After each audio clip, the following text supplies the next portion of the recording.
नमस्कार प्यारे बच्चों, आप सभी का स्वागत है आइडियल क्लासेस में। और मेरा नाम आशीष है। जैसा कि मैंने आपको बताया था कि आज आप सभी को एक मैराथन क्लास मिलेगी और वो मैराथन क्लास जो है वो टोटल 3 पार्ट्स में डिवाइड होगी, जिसमें हम फिजिक्स, केमिस्ट्री एंड बायो तीनों को अलग अलग कवर करेंगे वीडियो लेक्चर के माध्यम से। ठीक है, तो आज ये जो वीडियो लेक्चर है वो आपका केमिस्ट्री का है। तो सबसे पहले हम केमिस्ट्री में यानी देख लेते हैं कि चैप्टर कौन कौन से हैं।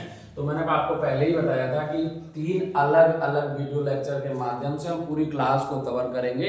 इसके अलावा जब पूरा सिलेबस यानी जो होल सिलेबस है, एंटायर सिलेबस है, जब कवर हो जाएगा उसके बाद जो प्रीवियस ईयर क्वेश्चंस होंगे हम उन्हें भी डिस्कस करेंगे और साथ साथ इसी सिलेबस में ही हम प्रीवियस ईयर क्वेश्चंस भी बताते हुए चलेंगे। तो सभी के सभी बच्चे जो भी अभी ये वीडियो देख रहे हैं वो अभी के अभी चैनल को सब्सक्राइब कर लें, क्योंकि आगे अभी 2 वीडियोस और आपको मिलने वाले हैं। इन वीडियोस में पूरा का पूरा सिलेबस कवर कराया जाएगा। इसके अलावा आपको 2 वीडियोस और मिलेंगे जिसके अंतर्गत हम प्रीवियस ईयर क्वेश्चंस जो है वो कवर करेंगे, जितने भी क्वेश्चंस हैं। और एक वीडियो में हम मॉडल आंसर राइटिंग बताएंगे कि कैसे आंसर राइटिंग करनी है आपको साइंस में। ठीक है, और मैथमेटिक्स की मैराथन क्लास भी आपको अवेलेबल कराएंगे। तो चलिए सबसे पहले हम समझ लेते हैं कि जो हमारा साइंस में केमिस्ट्री में कौन कौन से चैप्टर हैं। तो केमिस्ट्री के अंदर टोटल जो चैप्टर हैं बेटा वो हैं आपके 4। कौन कौन से हैं? नंबर 1 है आपका chemical reactions and equations, chemical reactions and equations. And दूसरा है acids, basis and salts. Third chapter है आपका metals and non metals. And fourth chapter जो है आपका वो है आपका कार्बन एंड कंपाउंड्स। ठीक है, तो अगर मैं बात करता हूं ये जो चैप्टर है आपके कार्बन एंड कंपाउंड्स, ये अगर मैं यूपी बोर्ड में देखता हूं, देखो यहाँ पर जो सिलेबस में है वो आपको मैं बाइलिंगुअल चलूंगा, इंग्लिश और हिंदी में दोनों ही बता देंगे। बट ये टोटल का टोटल जो सिलेबस है वो आप यूपी बोर्ड इंग्लिश मीडियम एवं सीबीएसई बोर्ड इंग्लिश मीडियम के लिए है। अगर मैं यूपी बोर्ड की बात करता हूं बेटा तो सिलेबस तो सेम ही है। तो जो यूपी बोर्ड में अगर हम बात करते हैं, यूपी बोर्ड के अंदर ये जो क्वेश्चंस हैं, मतलब इनसे अगर देखते हैं टोटल नंबर ऑफ क्वेश्चन है वो 20 मार्क्स के आते हैं। ठीक है, क्योंकि वहां जो पेपर है ना वो 70 मार्क्स का होता है।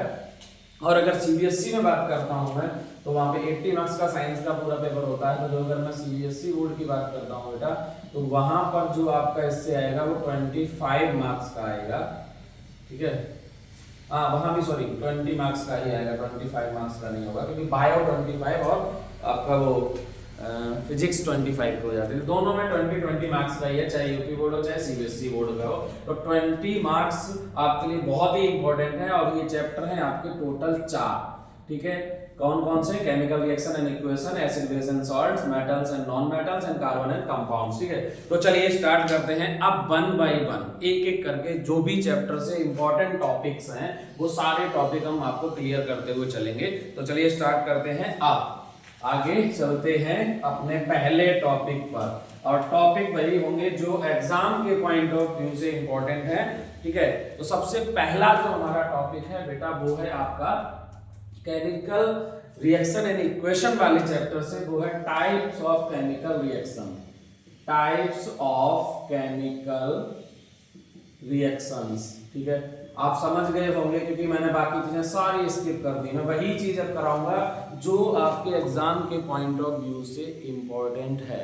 ठीक है, तो टाइप्स ऑफ केमिकल रिएक्शंस में चलते हैं। There are 5 types of chemical reactions. कौन कौन से हैं उन पे चलते हैं। सबसे पहले हम इसको क्या करते हैं, टोटल जो आपका बोर्ड है उसमें अलग अलग 1 बाय 1 सारे के सारे की बना लेते हैं। पहला है नंबर 1, फर्स्ट जो है वो है आपका combination reaction and second is decomposition reaction and third is displacement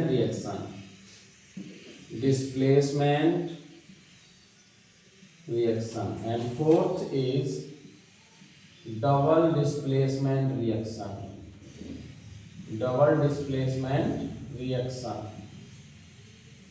ठीक है। एंड लास्ट इज, जिसे हम नीचे यहां पर रख लेते हैं, वो है आपका redox reaction. Redox reaction last but not least. ठीक है, चलिए तो चलते हैं। सबसे पहले first is combination reaction. What is combination reaction? Combination reaction क्या होता है, अगर आपसे पूछा जाए तो कॉम्बिनेशन रिएक्शन क्या होता है? Those reactions in which 2 or more than 2 compounds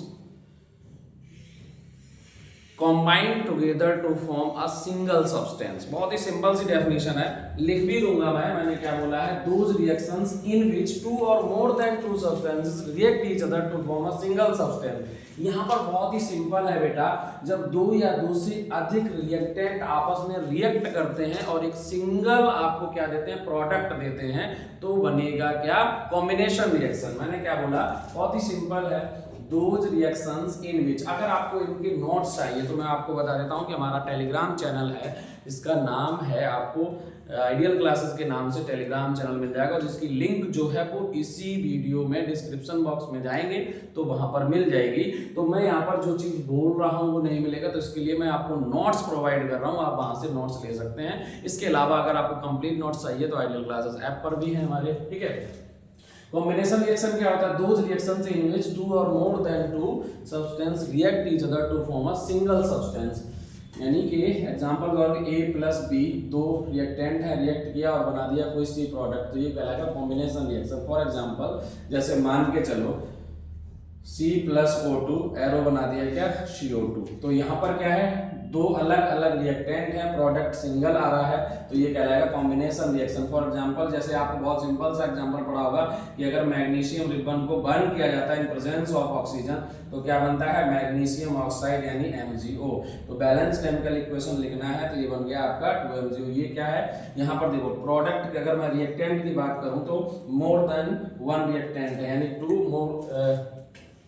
2 और मोर देन 2 रिएक्टेंट। ठीक है, तो यहाँ पे 2 रिएक्टेंट है, लेकिन प्रोडक्ट क्या है? सिंगल प्रोडक्ट है, इसीलिए क्या कहलाएगा? ये कॉम्बिनेशन रिएक्शन कहलाएगा। बात क्लियर है? तो those reactions in which 2 or more than 2 reactant combine together to form a single substance is called combination reaction। और combination word is head above combine। combine means to add and join। ठीक है, connect कह सकते हैं, link कह सकते हैं। Decomposition क्या है? डिकम्पोजिशन जो वर्ड है वो बना है डिकम्पोज से, विच मीन्स डिकम्पोज। डिकम्पोज इसका मतलब क्या होता है? इसका मतलब होता है ब्रेक डाउन और स्प्लिट अप, यानी कह सकते हैं हम टूटना। ठीक है, ब्रेक डाउन का मतलब भी वही टूटना होता है, या कहीं कहीं सड़ना भी लिखा हुआ होता है, लेकिन फिलहाल यहाँ से डिकम्पोज का क्या मतलब है? बहुत ही सिंपल है। देखो, decomposition reaction is just opposite reaction of combination reaction, in which या those reactions in which a single substance break down or splits up into 2 or more than 2 products is called decomposition reaction। यहाँ पर क्या हो रहा है? 2 or more than 2 reactants, ठीक है, react together form single product। and decomposition reaction इसमें क्या होगा? आपका सिंगल रिएक्टेंट है जो स्प्लिट हो जाता है आपका 2 या 2 से अधिक प्रोडक्ट में।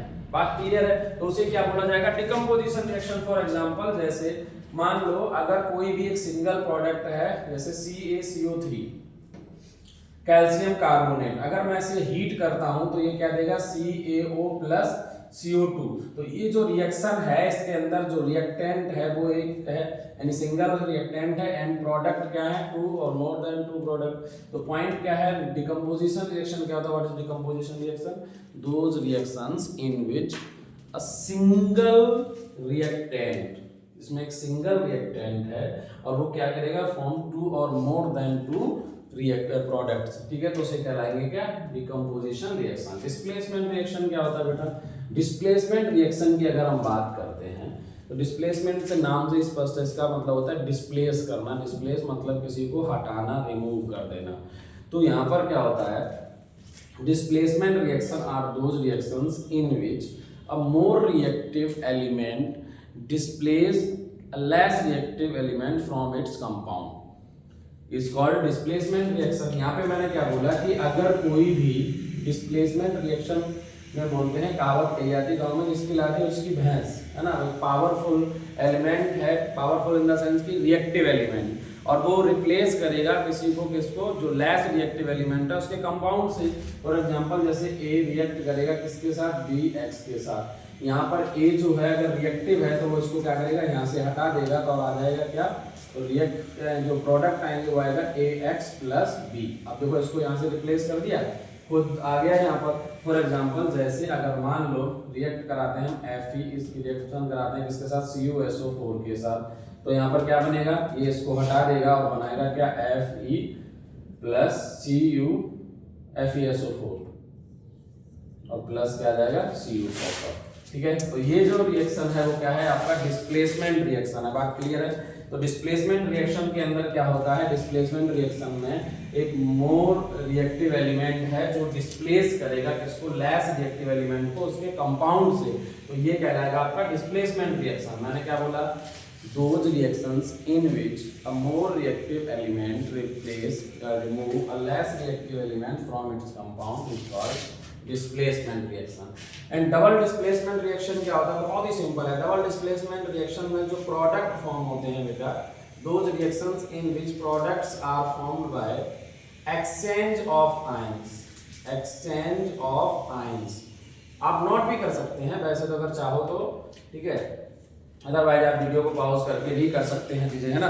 क्या बोला मैंने, डबल डिस्प्लेसमेंट रिएक्शंस क्या होते हैं, double displacement reactions are those reactions in which products are formed by exchange of ions. ठीक है, इसमें क्या होता है, एक्सचेंज ऑफ आयंस होता है। फॉर एग्जांपल जैसे मान लो आपके पास, एक बार स्क्रीन पे देखना, यहाँ तक दिख रहा है सारा। फॉर एग्जांपल AX जो है वो रिएक्ट कर रहा है BY के साथ। ठीक है, तो अगर रिएक्टेंट्स जो फॉर्म होंगे वो क्या होंगे, एक्सचेंज होगा, ये इसके साथ ये इसके साथ, जो प्रोडक्ट जो बनेंगे वो आएगा आपका BX प्लस AY। ठीक है, विजुअल है। तो ये आपका क्या कहलाएगा, ये कहलाएगा double displacement reaction. For example जैसे मैंने मान लो यहाँ पे एग्जांपल के तौर पे लिया NaCl प्लस AgNO3। अब ये रिएक्ट करेगा तो क्या फॉर्म करेगा, यहाँ पर क्या होगा, आयन का एक्सचेंज होगा। जैसे Na पॉजिटिव Cl नेगेटिव है, यहाँ Ag पॉजिटिव NO3 नेगेटिव है, तो ये Ag इसके साथ आ जाएगा और ये Na यहाँ चला जाएगा, तो फॉर्म क्या होगा, NaNO3 प्लस AgCl। तो अब देखिए पहले क्या था, पहले जो प्रोडक्ट था वो था सोडियम क्लोराइड। ठीक है, पहले यहाँ पर जो सब्सटेंस था वो सोडियम क्लोराइड था और सिल्वर नाइट्रेट था। जब प्रोडक्ट बना तो बन गया sodium nitrate and silver chloride. तो आयन का एक्सचेंज होके जब प्रोडक्ट बनते हैं उसे डबल डिस्प्लेसमेंट रिएक्शन कहा जाता है। Double displacement reactions are those reactions in which products are formed by the exchange of ions. ठीक है, इज इट क्लियर। तो ये आपके लिए ये डिकम्पोजिशन रिएक्शन भी एग्जाम में पूछा गया, डिस्प्लेसमेंट रिएक्शन भी पूछा गया है, डबल डिस्प्लेसमेंट रिएक्शन भी पूछा गया है और कॉम्बिनेशन रिएक्शन भी। ये सारे रिएक्शन एग्जाम में पूछे गए हैं यार अलग अलग ईयर में।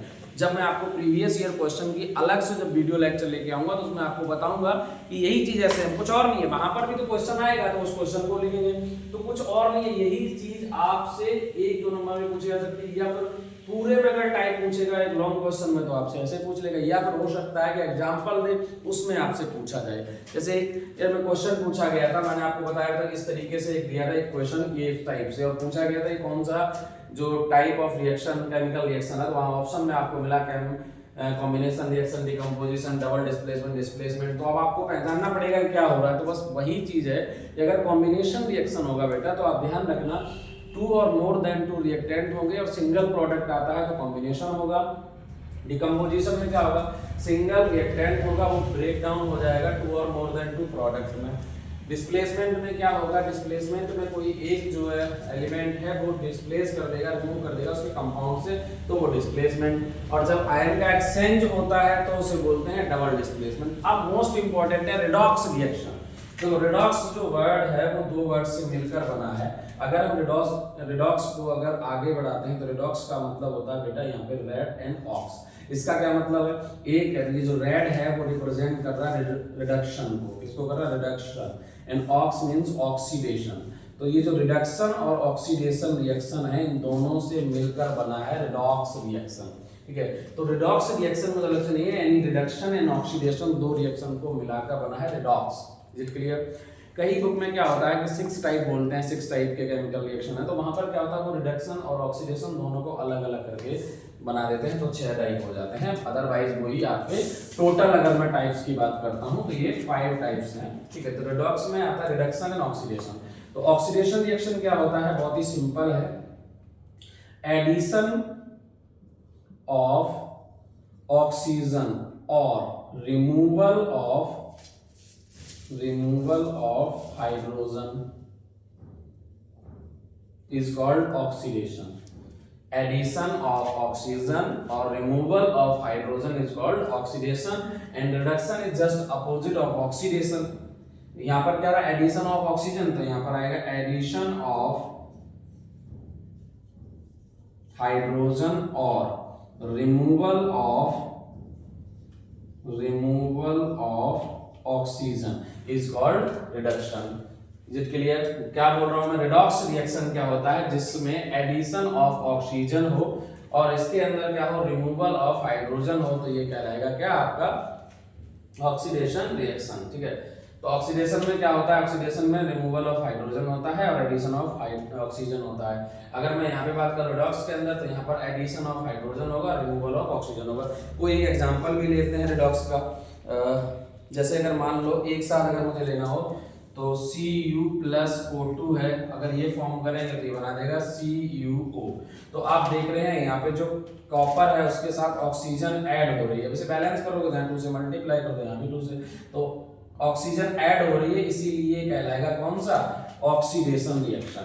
और अगर इसका उल्टा होता है कि वहां से हाइड्रोजन जो ऐड हो रही होती, जैसे अगर for example H2 plus O2 करें तो H2O बनता है, तो वहां ऑक्सीजन के साथ हाइड्रोजन ऐड हो रही है, तो ऑक्सीजन का जो है वो रिडक्शन हो रहा है और हाइड्रोजन से ऑक्सीजन जुड़ रही है तो हाइड्रोजन का वहां पे ऑक्सीडेशन हो रहा है, तो वो एक कंप्लीट रिडॉक्स रिएक्शन कहलाएगा।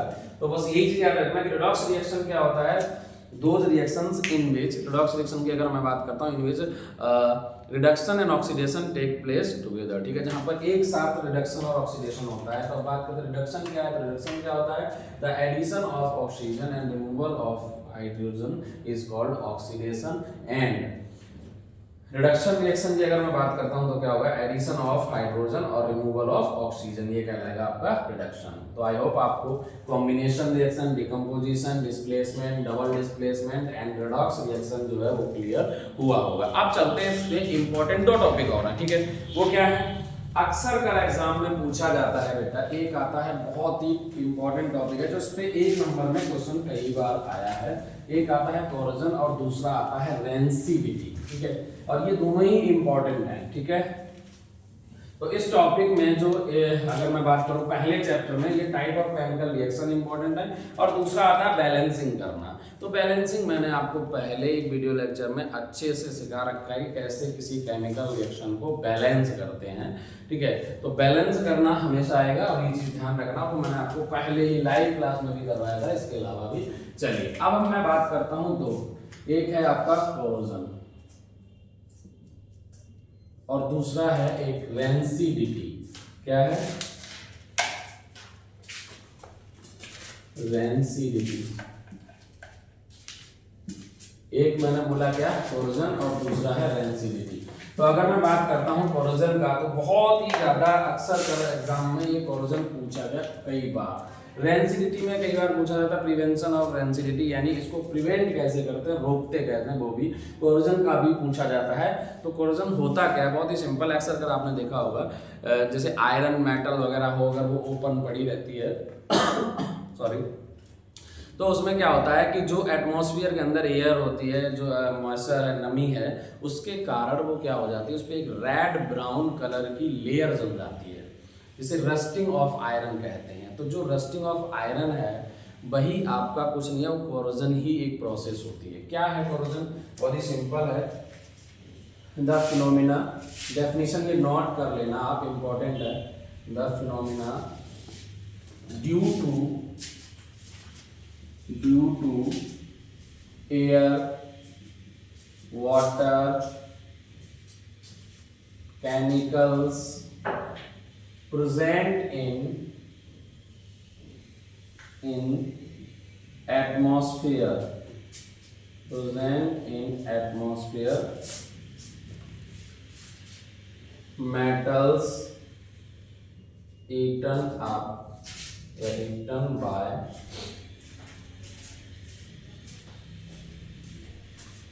the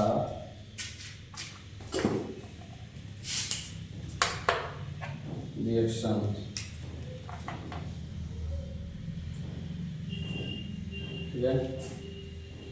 is called corrosion. क्या कह रहा हूँ?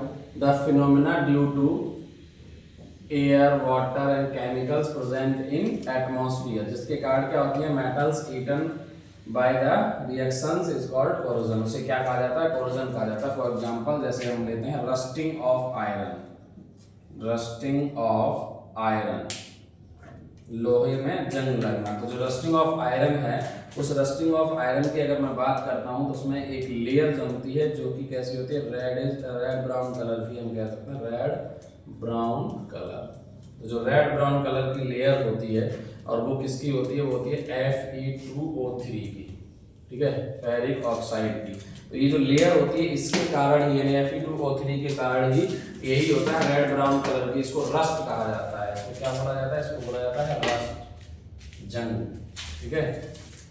रेंसिडिटी क्या होता है? रेंसिडिटी जो है वो बेसिकली ऑक्सीडेशन होता है, यानी एक बोल सकते हैं slow oxidation of oil and fat. जो आपके फूड आइटम्स हैं, फूड मटेरियल हैं, उनमें बहुत सारा जैसे कि जो ऑयल वगैरह होता है या फैट जो होती है वो उसमें प्रेजेंट होती है।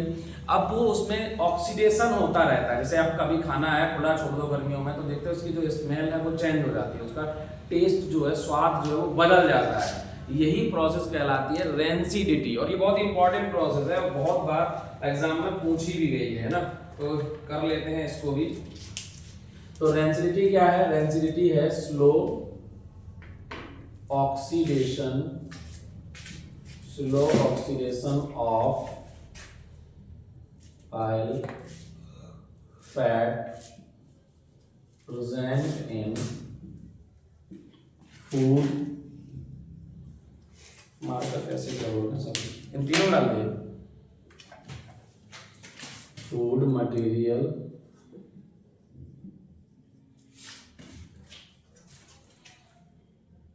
ड्यू टू विच ऑर्डर, और मतलब होता है वही स्मेल, और taste is change is called rancidity. इसी को रेंसिडिटी कहा जाता है। हिंदी में अक्सर गांव में लोग आपने सुना होगा बासी होना, तो जो बासी होना गाना होता है वही रेंसिड हो जाता है, कुछ और नहीं है। अब इसको बचाते कैसे, इसका प्रिवेंशन कैसे करते हैं, कैसे इसको रोका जाए, तो आपने अक्सर कर देखा होगा हम क्या करते हैं, एक तो ये होता है कि रेफ्रिजरेटर का यूज करते हैं। जैसे गर्मियों में अगर हमने खाना बनाया और वो अगर चलाना है, मान लो सुबह का खाना है, शाम तक चलाना है, अगली सुबह तक चलाना है, तो हम क्या करते हैं, उस रेफ्रिजरेटर का यूज करते हैं। तो एक तो ये होता है कि रेफ्रिजरेटर में खाना यूज कर दीजिए, यूज नहीं करना, सॉरी, रेफ्रिजरेटर का यूज करेगा। और दूसरा होता है कि एयर टाइट कंटेनर। बहुत सारी चीजें ऐसी होती हैं, जैसे अगर मान लो नमक पाए या कुछ और चीजें हैं आपके, तो उनको अगर सही रखना है तो हम क्या करते हैं, एयर टाइट कंटेनर में रखते हैं। जो कंटेनर्स आते हैं उनके अंदर रखें जिनमें एयर ना जा सके। या फिर जैसे आपने देखा एग्जांपल में, जैसे चिप्स है या कुरकुरे है, मार्केट में जो पैकेट आते हैं, बहुत सारे फूड मटेरियल्स, जो फूड आइटम्स हैं, तो आपने देखा होगा वो फूड आइटम्स जो होते हैं वो पैक्ड किए जाते हैं, तो उनमें क्या किया जाता है, एयर की जगह आपने देखा होगा नाइट्रोजन फिल की जाती है। चिप्स का पैकेट लोगे तो चिप्स के पैकेट में अगर आप 5 रुपए का पैकेट ले रहे हो तो उसमें 2 रुपए के चिप्स होंगे और 3 रुपए की उसमें क्या होगी, नाइट्रोजन गैस फिल की जाती है। वो नाइट्रोजन ही नाइट्रोजन मिलेगी आपको। तो बाकी जब पैकेट फाड़ोगे तो 3 रुपए के नाइट्रोजन तो उड़ जाएगी, बचेगी क्या आपको, सिर्फ और सिर्फ 2 रुपए के चिप्स। अगर 10 रुपए के लोगे तो उसमें वो 4 रुपए के मिलेंगे, बाकी सबको कुछ मिलेगा नहीं। तो जो फूड आइटम्स होते हैं उनके अंदर क्या की जाती है, नाइट्रोजन फिल की जाती है। एक तो ये तरीका है। इसके अलावा कई बार जैसे आपने देखा होगा बहुत सारे जो ऑक्सीडेंट्स हैं, एंटीऑक्सीडेंट्स हैं, वो भी ऐड किए जाते हैं। तो हम ये भी कह सकते हैं ऐड एंटीऑक्सीडेंट, जो कि उसको ऑक्सीडाइज ना होना है। तो भाई इसको ऑक्सीडेशन से ही तो रोकना है, तो एंटीऑक्सीडेंट मिला दो तो ये क्या हो जाएगा, ऑक्सीडेशन रुक जाएगा। तो ऑक्सीडेशन रुक जाएगा तो जो रेंसिडिटी है वो, यानी जो फूड आइटम है वो रेंसिड नहीं होंगे, राइट। तो रेंसिडिटी क्या होती है, rancidity is the process in which slow oxidation of oil fat present in the food material, जो फूड मटेरियल होते हैं जिसके कारण क्या होता है, due to which smell and taste जो है उनका स्वाद है वो क्या हो जाता है, टेस्ट जो है वो चेंज हो जाता है, इसी को बोलते हैं रेंसिडिटी। और ये क्या होता है, द फिनोमेना ड्यू टू विच, जिसके कारण क्या होता है, बोल सकते हैं ना रिएक्शन, बोल सकते हैं ना reaction due to which, sorry, the phenomena due to presence of air, water, chemicals, ठीक है, etc. The metals eaten up by the reactions is called, मुझे कुछ गड़बड़ लग रहा है इस रिएक्शन में, मैंने कुछ गड़बड़ कर रखा है, क्या लिखा है, the phenomena due to air,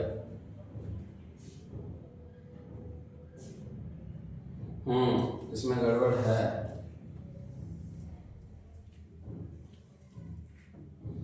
यहां पर ये नहीं आएगा, यहां पर आएगा the phenomena in which metals eaten up, metals eaten by reaction due to air, water, chemicals in atmosphere is called corrosion। ये सही डेफिनेशन है, तो उसमें आगे पीछे वर्ड हो गए, तो जब भी पढ़ने में भी थोड़ा सा अजीब सा लग रहा था। क्या आएगा, the phenomena in which metals eaten by the reaction to air, water, chemicals present in atmosphere, जैसे कई बार क्या होता है, एयर भी होते हैं, बहुत सारे केमिकल्स भी प्रेजेंट हो सकते हैं, या फिर वाटर है, इनके कारण जो रिएक्शन होता है उसको हम बोलते हैं क्या, कोरोजन, ठीक है। तो ये है। अब इसको रोकने के लिए क्या करते हैं, तो आपने देखा होगा कि हम जब कोई भी मतलब लेकर आते हैं मेटल की चीज, तो उस पर कोटिंग कर देते हैं, पेंट कर देते हैं, तो उसको रोकने का तरीका ये होता है कि उस पर कई बार तो कोटिंग की जाती है, इसके अलावा क्या किया जाता है, उस पर पेंट कर दिया जाता है, तो उसे रोकने का तरीका है ये कोरोजन। वो आपको दो चीजें क्लियर हो गई होंगी, एक तो कोरोजन और दूसरा रेंसिडिटी। चलिए चलते हैं आगे, ठीक है। अब हम चलते हैं अगले। अब इस चैप्टर के अंदर आपके ये जो टॉपिक थे वो इम्पोर्टेंट थे। अब नेक्स्ट चैप्टर पे चलते हैं। जो अगला चैप्टर है वो है आपका एसिड, बेसिस एंड सॉल्ट। बहुत ही इंपॉर्टेंट टॉपिक है, उसमें क्या क्या पढ़ना है वो चलते हैं देख लेते हैं एक बार, ठीक है। सबसे पहले बेटा हम बात करते हैं एसिड्स की। तो एसिड्स क्या होते हैं, तो अगर मैं एसिड की बात करूंगा तो बहुत ही सिंपल है। एसिड्स की अगर टेस्ट की बात की जाए तो वो टेस्ट उनका कैसा होता है, तो इन टेस्ट मतलब स्वाद में वो कैसे होते हैं, खट्टे होते हैं। दूसरा इनका क्या काम होता है, acids are those substance which are, acid जो वर्ड है ना वो बना ही है इसी चीज से, इसका मतलब होता है सो, मतलब कि खट्टा। दूसरा क्या होता है, ये टर्न करेंगे क्या, turns blue litmus to red, blue litmus to red, ठीक है। और एक और चीज, ये H पॉजिटिव आयंस जो है वो देते हैं। ये क्या देंगे आपको, H पॉजिटिव आयंस देंगे, ठीक है। H positive ions in their solution, ये अपने सॉल्यूशन में क्या देंगे आपको, H पॉजिटिव आयन देंगे, ठीक है। H पॉजिटिव आयंस देते हैं ये। फॉर एग्जांपल जैसे अगर मान लो HCl है ना, H2SO4 है, HNO3 है ना, इसके अलावा CS3COOH है या HCOOH है, एटसेट्रा EB है। तो अगर मैं बात करूं HCl यानी आपका हाइड्रोक्लोरिक एसिड, H2SO4 यानी सल्फ्यूरिक एसिड, HNO3 यानी नाइट्रिक एसिड, CS3COH यानी ये क्या है आपका एसिटिक एसिड, HCOOH ये क्या है आपका फॉर्मिक एसिड। तो अगर मैं बात करता हूँ ये सारे के सारे, वो HCl, H2SO4, HNO3, इसके अलावा HBr, HI और H2CO3, ये जो एसिड है ये 6 टोटल होते हैं जो स्ट्रॉन्ग एसिड होते हैं। स्ट्रॉन्ग एसिड की खासियत ये होती है वो कंप्लीटली जो है आयनाइज्ड हो जाते हैं और H पॉजिटिव आयन लेते हैं उसमें concentration of H positive ion वो बहुत अधिक होती है, इसीलिए वो जो एसिड होते हैं, जैसे अगर मैं ये ऊपर 3 जो लिखे हैं ये स्ट्रॉन्ग एसिड है, ये जो स्ट्रॉन्ग एसिड होते हैं वो डेंजरस होते हैं, हानिकारक होते हैं, इसी इन्हीं से होता है एसिड अटैक जो बताते हैं जो आती है। तो strong acids are very dangerous but all acids are not dangerous, we eat in our daily life. जैसे अगर हम वेजिटेबल्स खाते हैं या फ्रूट्स खाते हैं तो उन सब में बहुत सारे एसिड प्रेजेंट होते हैं। जैसे आप फास्ट फूड खाते हो तो उसके अंदर क्या होता है, यानी विनेगर CH3COH ऐड होता है। तो ऐसे जैसे अगर आप एप्पल खाते हो उसमें मैलिक एसिड होता है, तो एसिड जो है वो सारे डेंजरस नहीं होते हैं, तो ये स्ट्रॉन्ग और वीक एसिड भी होते हैं। एसिड की अगर मैं प्रॉपर्टी की बात करता हूं तो ध्यान रखना, देखो एग्जाम में बहुत बार पूछा गया प्रॉपर्टीज ऑफ एसिड्स, तो एक दो प्रॉपर्टीज आपको बहुत अच्छे से तैयार करके जानी है। दो प्रॉपर्टी तो इसी में बिल्कुल लिखी हुई है, एक तो उनका स्वाद कैसा होता है, खट्टा होता है, दूसरा ये क्या करते हैं जो नीला लिटमस है उसको रेड कर देते हैं, यानी ब्लू लिटमस को रेड में कन्वर्ट कर देते हैं। इसके अलावा अगर मैं बात करूं तो क्या है, रिएक्ट विद या रिएक्शन विद मेटल्स, इनकी जो मेटल्स के साथ रिएक्शन होगी वो क्या होगी, तो ध्यान रखना जब भी कोई भी एसिड जो है वो किसी मेटल के साथ रिएक्ट करेगा, तो एसिड जो है वो किसी मेटल के साथ जब रिएक्ट करता है तो बनाता है मेटेलिक साल्ट। क्या बनाएगा, मेटेलिक साल्ट बनाएगा, और प्लस बनेगा क्या, H2O यानी वाटर। फॉर एग्जांपल जैसे, तो ये लिखोगे कैसे, लिखने का तरीका ये, when acid react with metal, और ये भी ध्यान रखना dilute acid react with metal to form metallic salt and water. ठीक है, फॉर एग्जांपल जैसे मान लो हमने मैग्नीशियम की क्रिया करा दी किससे, H2SO4 के साथ, तो ये क्या बनेगा MgSO4 और प्लस क्या बनेगा hydrogen gas H2, hydrogen gas होगा यहाँ पे। ठीक है, तो मैं क्या बोल रहा हूँ कि कोई भी मेटल है वो अगर डाइल्यूट एसिड के साथ क्रिया करेगी तो वो बनाएगी मेटेलिक सॉल्ट यानी मैग्नीशियम सल्फेट। या कोई अदर एग्जांपल ले लो, मान लो आपने ले लिया सोडियम Na और ये क्रिया करा दी HCl के साथ, तो ये क्या फॉर्म करेगा, ये बनाएगा NaCl और प्लस क्या बनेगा H2। तो यहाँ पे बैलेंस करोगे ट्वाइस और ये भी 2 आ जाएगा। ठीक है, ट्वाइस NaCl प्लस H2, तो यहाँ पे क्या है, सोडियम क्लोराइड है जो कि एक मेटेलिक साल्ट है और दूसरा हाइड्रोजन। तो याद रखना when acid react with metal, dilute acid react with metal to form metallic salt and hydrogen gas, तो हमेशा क्या होगा, हाइड्रोजन गैस रिलीज करेगा ये, कब, जब कोई एसिड मेटल के साथ रिएक्ट करेगा। नेक्स्ट है एक मोस्ट इंपॉर्टेंट रिएक्शन है, इसी के प्रॉपर्टी में आता है, जब भी अगर कोई एसिड है अगर वो बेस के साथ रिएक्ट करता है, चलो इसको मैं और एक्सप्लेन कर देता हूँ, और ये रिएक्शन बहुत इंपॉर्टेंट रिएक्शन है, एग्जाम में पूछा गया है तो इसे भी पढ़ लेना। ठीक है, तो प्रॉपर्टी ऑफ एसिड में ये 2-4 पॉइंट हैं जिनको याद रखना है। एक तो ये, इस रिएक्शन को वैसे न्यूट्रलाइजेशन रिएक्शन कहा जाता है, और ये अलग से भी याद रखना इंपॉर्टेंट रिएक्शन है neutralization reaction. Previous year questions करवाऊंगा तो आपको बताऊंगा, और ये मोस्ट इंपॉर्टेंट है आपके एग्जाम के लिए। ठीक है, एक तो कई तरीके से, तो आपको एसिड की प्रॉपर्टी पूछे आप वहाँ पे यूज कर सकते हैं, बेस की प्रॉपर्टी पूछे यानी वहाँ पर भी इसको यूज कर सकते हैं, और अगर डायरेक्टली न्यूट्रलाइजेशन रिएक्शन पूछा जाए तो वहाँ पर भी तो है ही है। तो क्या होता है कि अगर एसिड जो है वो रिएक्ट करेगा, when an acid react with base to form salt and water, क्या बनाता है, सॉल्ट एंड वाटर, तो इसे बोला जाता है क्या, न्यूट्रलाइजेशन रिएक्शन। फॉर एग्जांपल जैसे HCl जो है वो रिएक्ट करेगा NaOH के साथ, तो वो क्या बनाएगा NaCl प्लस H2O। अब आप देखो यहाँ पर ये Na मिलके Na और Cl मिलके NaCl बना देंगे, Na ये Cl नेगेटिव है, Na पॉजिटिव होता है, और ये OH नेगेटिव और H पॉजिटिव मिलकर बना देंगे H2O, तो ये तो बेटा होता है एक सॉल्ट, और ये है आपका वाटर। ठीक है, अच्छा सॉल्ट क्या होता है, सॉल्ट का मतलब यहाँ पे नमक नहीं है ना, कॉमन सॉल्ट की जब बात करते हैं उसे साधारण नमक कहते हैं। यहाँ सॉल्ट का मतलब होता है एक ऐसा सब्सटेंस जो क्या देता है, कोई कैटायन या फिर क्या देता है, एनायंस देता है अदर देन H पॉजिटिव और OH नेगेटिव। H पॉजिटिव और OH नेगेटिव के अलावा कोई कैटायन और एनायन देता है, यानी कैटायन पॉजिटिव आयन या फिर नेगेटिव आयन देता है, तो उसे सॉल्ट कहा जाता है। फॉर एग्जांपल जैसे NaCl एक सॉल्ट है, क्यों है? क्योंकि ये Na पॉजिटिव देगा और Cl नेगेटिव देगा। तो आपने देखा H पॉजिटिव और OH नेगेटिव के अदर देन देखोगे तो क्या Na सोडियम जो है वो आयन है और इसके अलावा क्लोराइड आयन दे रहा है। तो यहाँ पर दोनों अलग अलग, एक कैटायन है ये वाला और एक एनायन है, तो इसीलिए इसे सॉल्ट कहा जाता है। बात क्लियर है? तो अगर मैं बात करूं तो ये जो रिएक्शन है ये कहलाएगा न्यूट्रलाइजेशन रिएक्शन।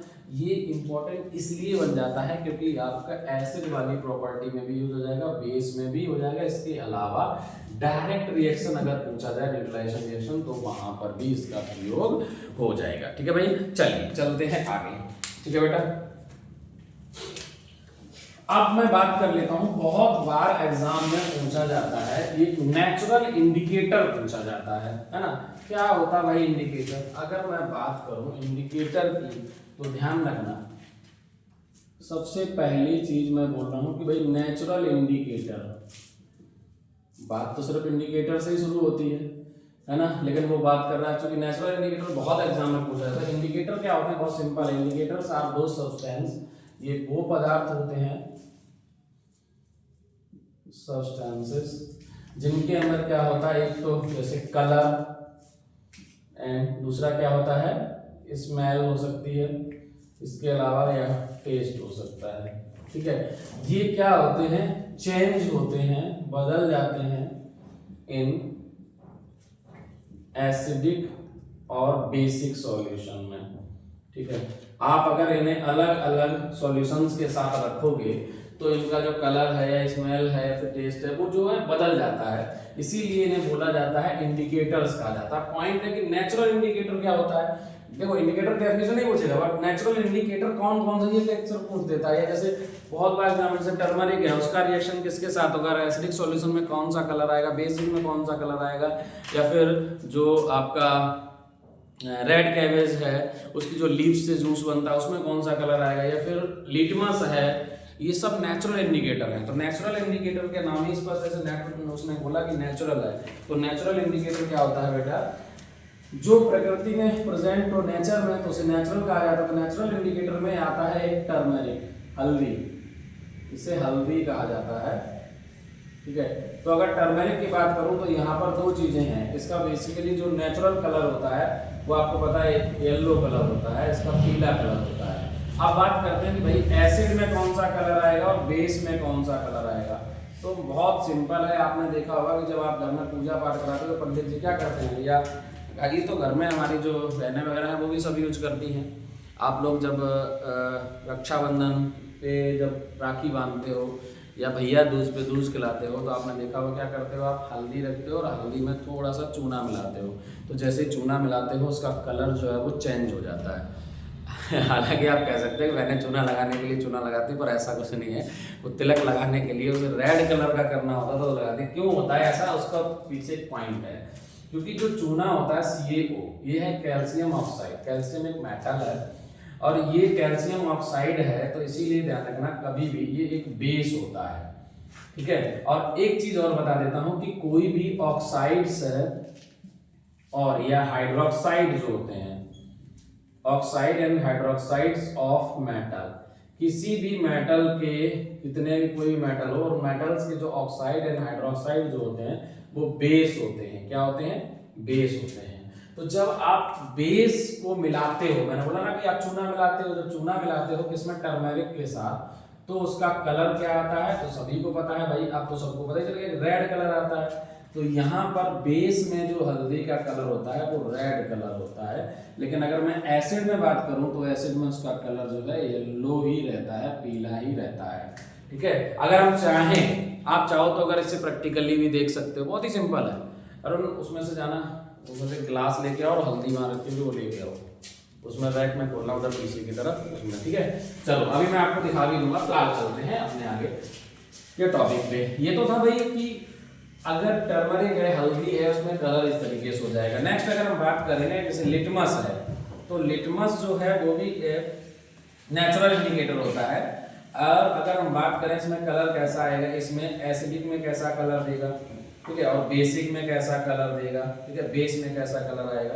तो अभी मैंने बताया कि ये क्या करता है, जो एसिड में होता है वो आपको ब्लू लिटमस को कवर कर देता है, चेंज कर देता है रेड में।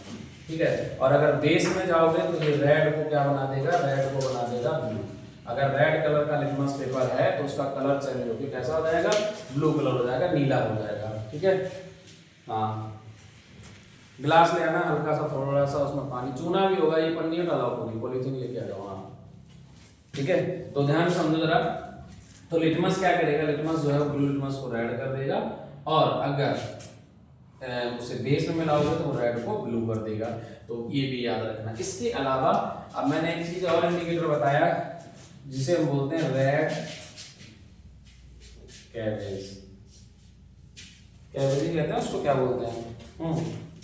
हाँ, तो इसमें क्या होता है, इसकी जो लीव्स होती हैं उन पत्तियों का अगर मैं जूस निकालूंगा, उन लीव्स का जूस निकालूंगा, तो उसे अगर एसिडिक सॉल्यूशन में रखोगे और बेसिक में रखोगे तो अलग अलग कलर आते हैं। बेसिक में तो उसका कलर जो है वो आएगा ग्रीन, और अगर उसे एसिडिक में डालोगे तो एसिडिक में जो उसका कलर आएगा वो आएगा रेड। ठीक है, रेड कलर देगा। तो ये क्या है, ये इंडिकेटर होते हैं जो इंडिकेट करते हैं कि कोई सॉल्यूशन जो है वो कैसा है। जरा ध्यान दो, थोड़ा सा रखते हैं।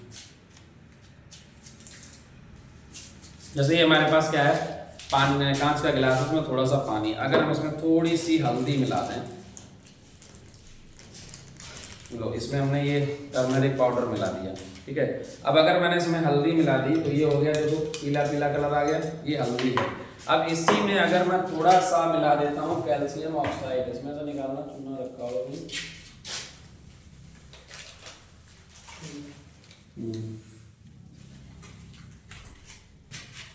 ठीक है, अब अगर मैं इसमें थोड़ा सा ये कैल्शियम ऑक्साइड मिला देते हैं तो देखना इसका कलर जो है वो चेंज हो जाएगा। अभी कलर चेंज हो जाएगा।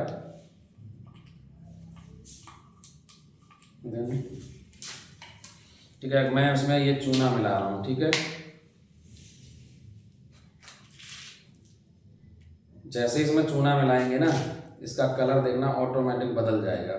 अब देखो मैं इसमें चूना मिलाऊंगा तो आप देखोगे इसका कलर जो है वो चेंज हो गया, देखो रेड कलर हो गया पूरा। अभी सही से चूना मिला भी नहीं है, जैसे चूना मिलाएगा कलर चेंज हो गया। तो आपने देखा कि ये कैल्शियम ऑक्साइड मिलाते हुए हमारे पास क्या है, ये चूना है, वही तंबाकू वाला जो यूज करते हैं।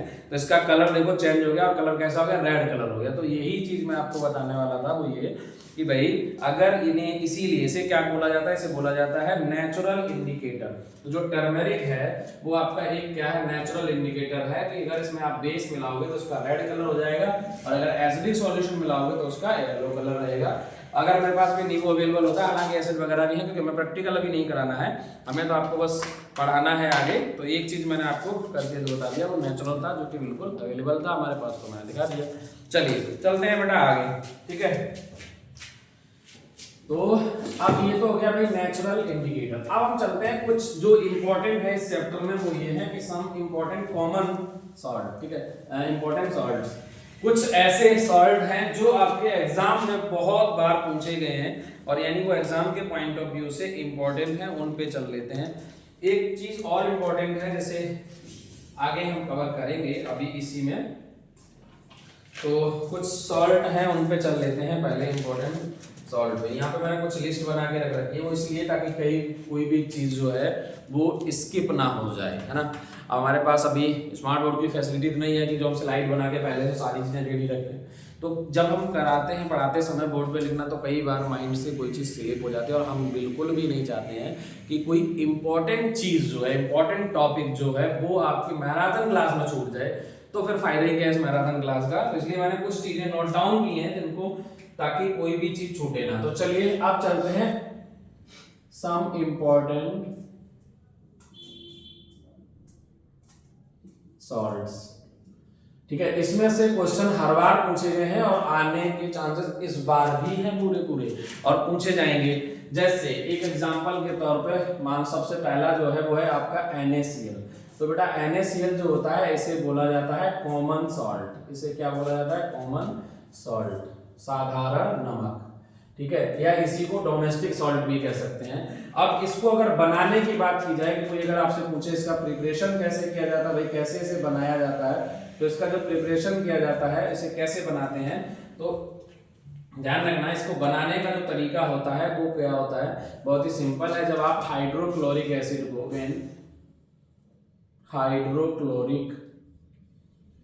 हाइड्रोक्लोरिक एसिड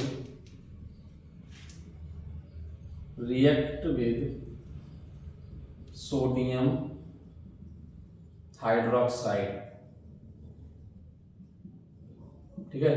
तो जब हाइड्रोक्लोरिक एसिड को सोडियम हाइड्रोक्साइड के रिएक्ट कराओगे, यानी NaOH के साथ रिएक्ट कराओगे, तो क्या बनेगा, ये NaCl और प्लस बनेगा H2O। तो यहाँ पर जो NaCl बना यही है आपका कॉमन सॉल्ट। क्या है ये? कॉमन सॉल्ट है। लेकिन ये क्या हम यूज करेंगे, तो हमें तो चाहिए अगर लार्ज स्केल पे किसी को चाहिए बहुत अधिक मात्रा, जैसे हम लोग जो खाने में नमक यूज करते हैं तो वो बहुत बड़े मात्रा में इंडस्ट्रियल लेवल पे उसका प्रिपरेशन किया जाता है, तो उसे कैसे बनाते हैं, बहुत ही सिंपल है। उसे बनाते हैं हम सी वाटर से, जो समुद्र का जल होता है सी वाटर से उससे सेपरेट कर देते हैं बहुत सारे, बाय सेपरेटिंग अदर सॉल्ट्स, जो उसके अंदर अन्य सॉल्ट्स जो मिले होते हैं उनको अलग कर दिया जाता है। तो उससे जो लार्ज स्केल पे जो आपका कॉमन सॉल्ट बनाया जाता है उसको सी वाटर से बनाया जाता है। इसके यूज क्या है, तो अगर इसके यूज की बात करता हूं मैं, तो अक्सर एग्जाम में पूछा जाता है यूज। तो यूज में एक तो सबसे मेन इंपॉर्टेंट है कि इंग्रेडिएंट इन फूड, हम क्या करते हैं भोजन में, खाने में इसका प्रयोग करते हैं। इसके अलावा इसको यूज करते हैं कहाँ, बेकिंग पाउडर बनाने में, ठीक है, कास्टिक सोडा बनाने में, ठीक है। इसके अलावा अगर वॉशिंग सोडा, इन सभी में इसका प्रयोग किया जाता है, वॉशिंग सोडा एटसेट्रा। ये जो इंपॉर्टेंट आपके फूड आइटम, जैसे बेकिंग सोडा है, बेकिंग सोडा हम खाने में प्रयोग करते हैं। इसके अलावा और भी इसे कास्टिक सोडा बनाने में प्रयोग किया जाता है। इसके अलावा इसका वॉशिंग सोडा बनाने में प्रयोग किया जाता है। तो NaCl का जो यूज है वो कहाँ कहाँ किया जाएगा, preparation of baking powder, caustic soda and washing soda, और दूसरा ये फूड आइटम्स में भी हम यूज करते हैं। तो ये आपका NaCl सोडियम क्लोराइड, ठीक है।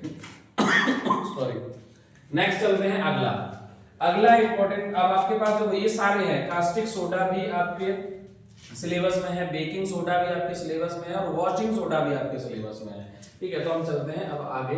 अब अगर मैं आगे बेटा बात करता हूं तो है, जैसे सबसे पहले है कास्टिक सोडा। कास्टिक सोडा को कैसे बनाया जाता है, तो अगर मैं कास्टिक सोडा की बात करता हूं तो इसका जो केमिकल फॉर्मूला है वो होता है NaOH, और अगर इसके नाम की बात करता हूं, जो नेम है इसका वो होता है सोडियम हाइड्रोक्साइड। इसका जो नाम होता है वो सोडियम हाइड्रोक्साइड होता है, ठीक है। इसको बनाया कैसे जाता है, तो बनाने का जो प्रिपरेशन होता है वो उसमें हम क्या करते हैं, जो सोडियम क्लोराइड होता है, सोडियम क्लोराइड का सॉल्यूशन लेते हैं। फॉर एग्जाम्पल मैंने क्या बोला, जैसे एक सोडियम क्लोराइड है किसमें, और उसके अंदर वाटर को ऐड कर दिया जाता है, तो उसका सॉल्यूशन लिया जाता है, और उस सॉल्यूशन का क्या किया जाता है, इलेक्ट्रोलिसिस किया जाता है। दो अलग अलग इलेक्ट्रोड डाले जाते हैं, ठीक है। इसमें इलेक्ट्रोलिसिस किया जाता है, ठीक है, एक पॉजिटिव और एक नेगेटिव। तो इससे क्या होगा, यहाँ से प्रोवाइड किया जाएगा NaCl और प्लस वाटर, ठीक है। तो अगर इसको करोगे तो इसको बोला जाता है ब्राइन कहा जाता है। तो ध्यान रखना, अगर मैं बात करता हूँ कास्टिक सोडा की, तो कास्टिक सोडा जो है वो ब्राइन से प्राप्त किया जाता है। ब्राइन का जब आप इलेक्ट्रोलिसिस करते हैं, यानी कि NaCl है और प्लस H2O है, तो अगर इसको क्या किया जाएगा, इसमें इलेक्ट्रिक करंट प्रोवाइड किया जाएगा, इलेक्ट्रिक करंट पास किया जाएगा, तो ये क्या बना देगा, तो ये बनाएगा NaOH और प्लस क्लोरीन गैस बनेगी, प्लस हाइड्रोजन गैस H2, ठीक है। ये दो गैसेस निकलेंगी और बन जाएगा क्या आपका NaOH। क्लियर है बात। तो ये है सोडियम हाइड्रोक्साइड, और यही सोडियम हाइड्रोक्साइड जो है वो कास्टिक सोडा कहलाता है। अब इसके यूज कहाँ कहाँ किए जाते हैं तो वो भी लिख लो। तो अगर मैं कास्टिक सोडा की यूज की बात करता हूं तो ये कहाँ किया जाता है, एक तो ये सॉप बनाने में किया जाता है। इसके अलावा पेपर इंडस्ट्री में भी इसका प्रयोग किया जाता है, पेपर इंडस्ट्री में। इसके अलावा अगर मैं कास्टिक सोडा की बात करूं तो ये पेट्रोलियम को रिफाइनिंग में किया जाता है, पेट्रोलियम रिफाइनिंग में। ये नोट कर लेना पॉइंट बेटा, पेट्रोलियम रिफाइनिंग में, क्योंकि मिनिमम 2 यूज, कभी ज्यादातर 2 यूज पूछता है, तो ये याद रखना सभी के कम से कम 2 यूज जरूर पढ़ के जाना अच्छे से। इसके अलावा जो बॉक्साइड होता है, जिसे हिंदी में सुहागा कहा जाता है। इस बॉक्साइट के प्यूरिफिकेशन में भी इसी का प्रयोग किया जाता है, ठीक है, प्यूरिफिकेशन ऑफ बॉक्साइट, ठीक है। तो ये तो हो गए आपके 3 यूज, कहाँ, ये soap and paper industry, it is used in soap and paper industry, it is used in petroleum refining, it is used in purification of bauxite, ठीक है।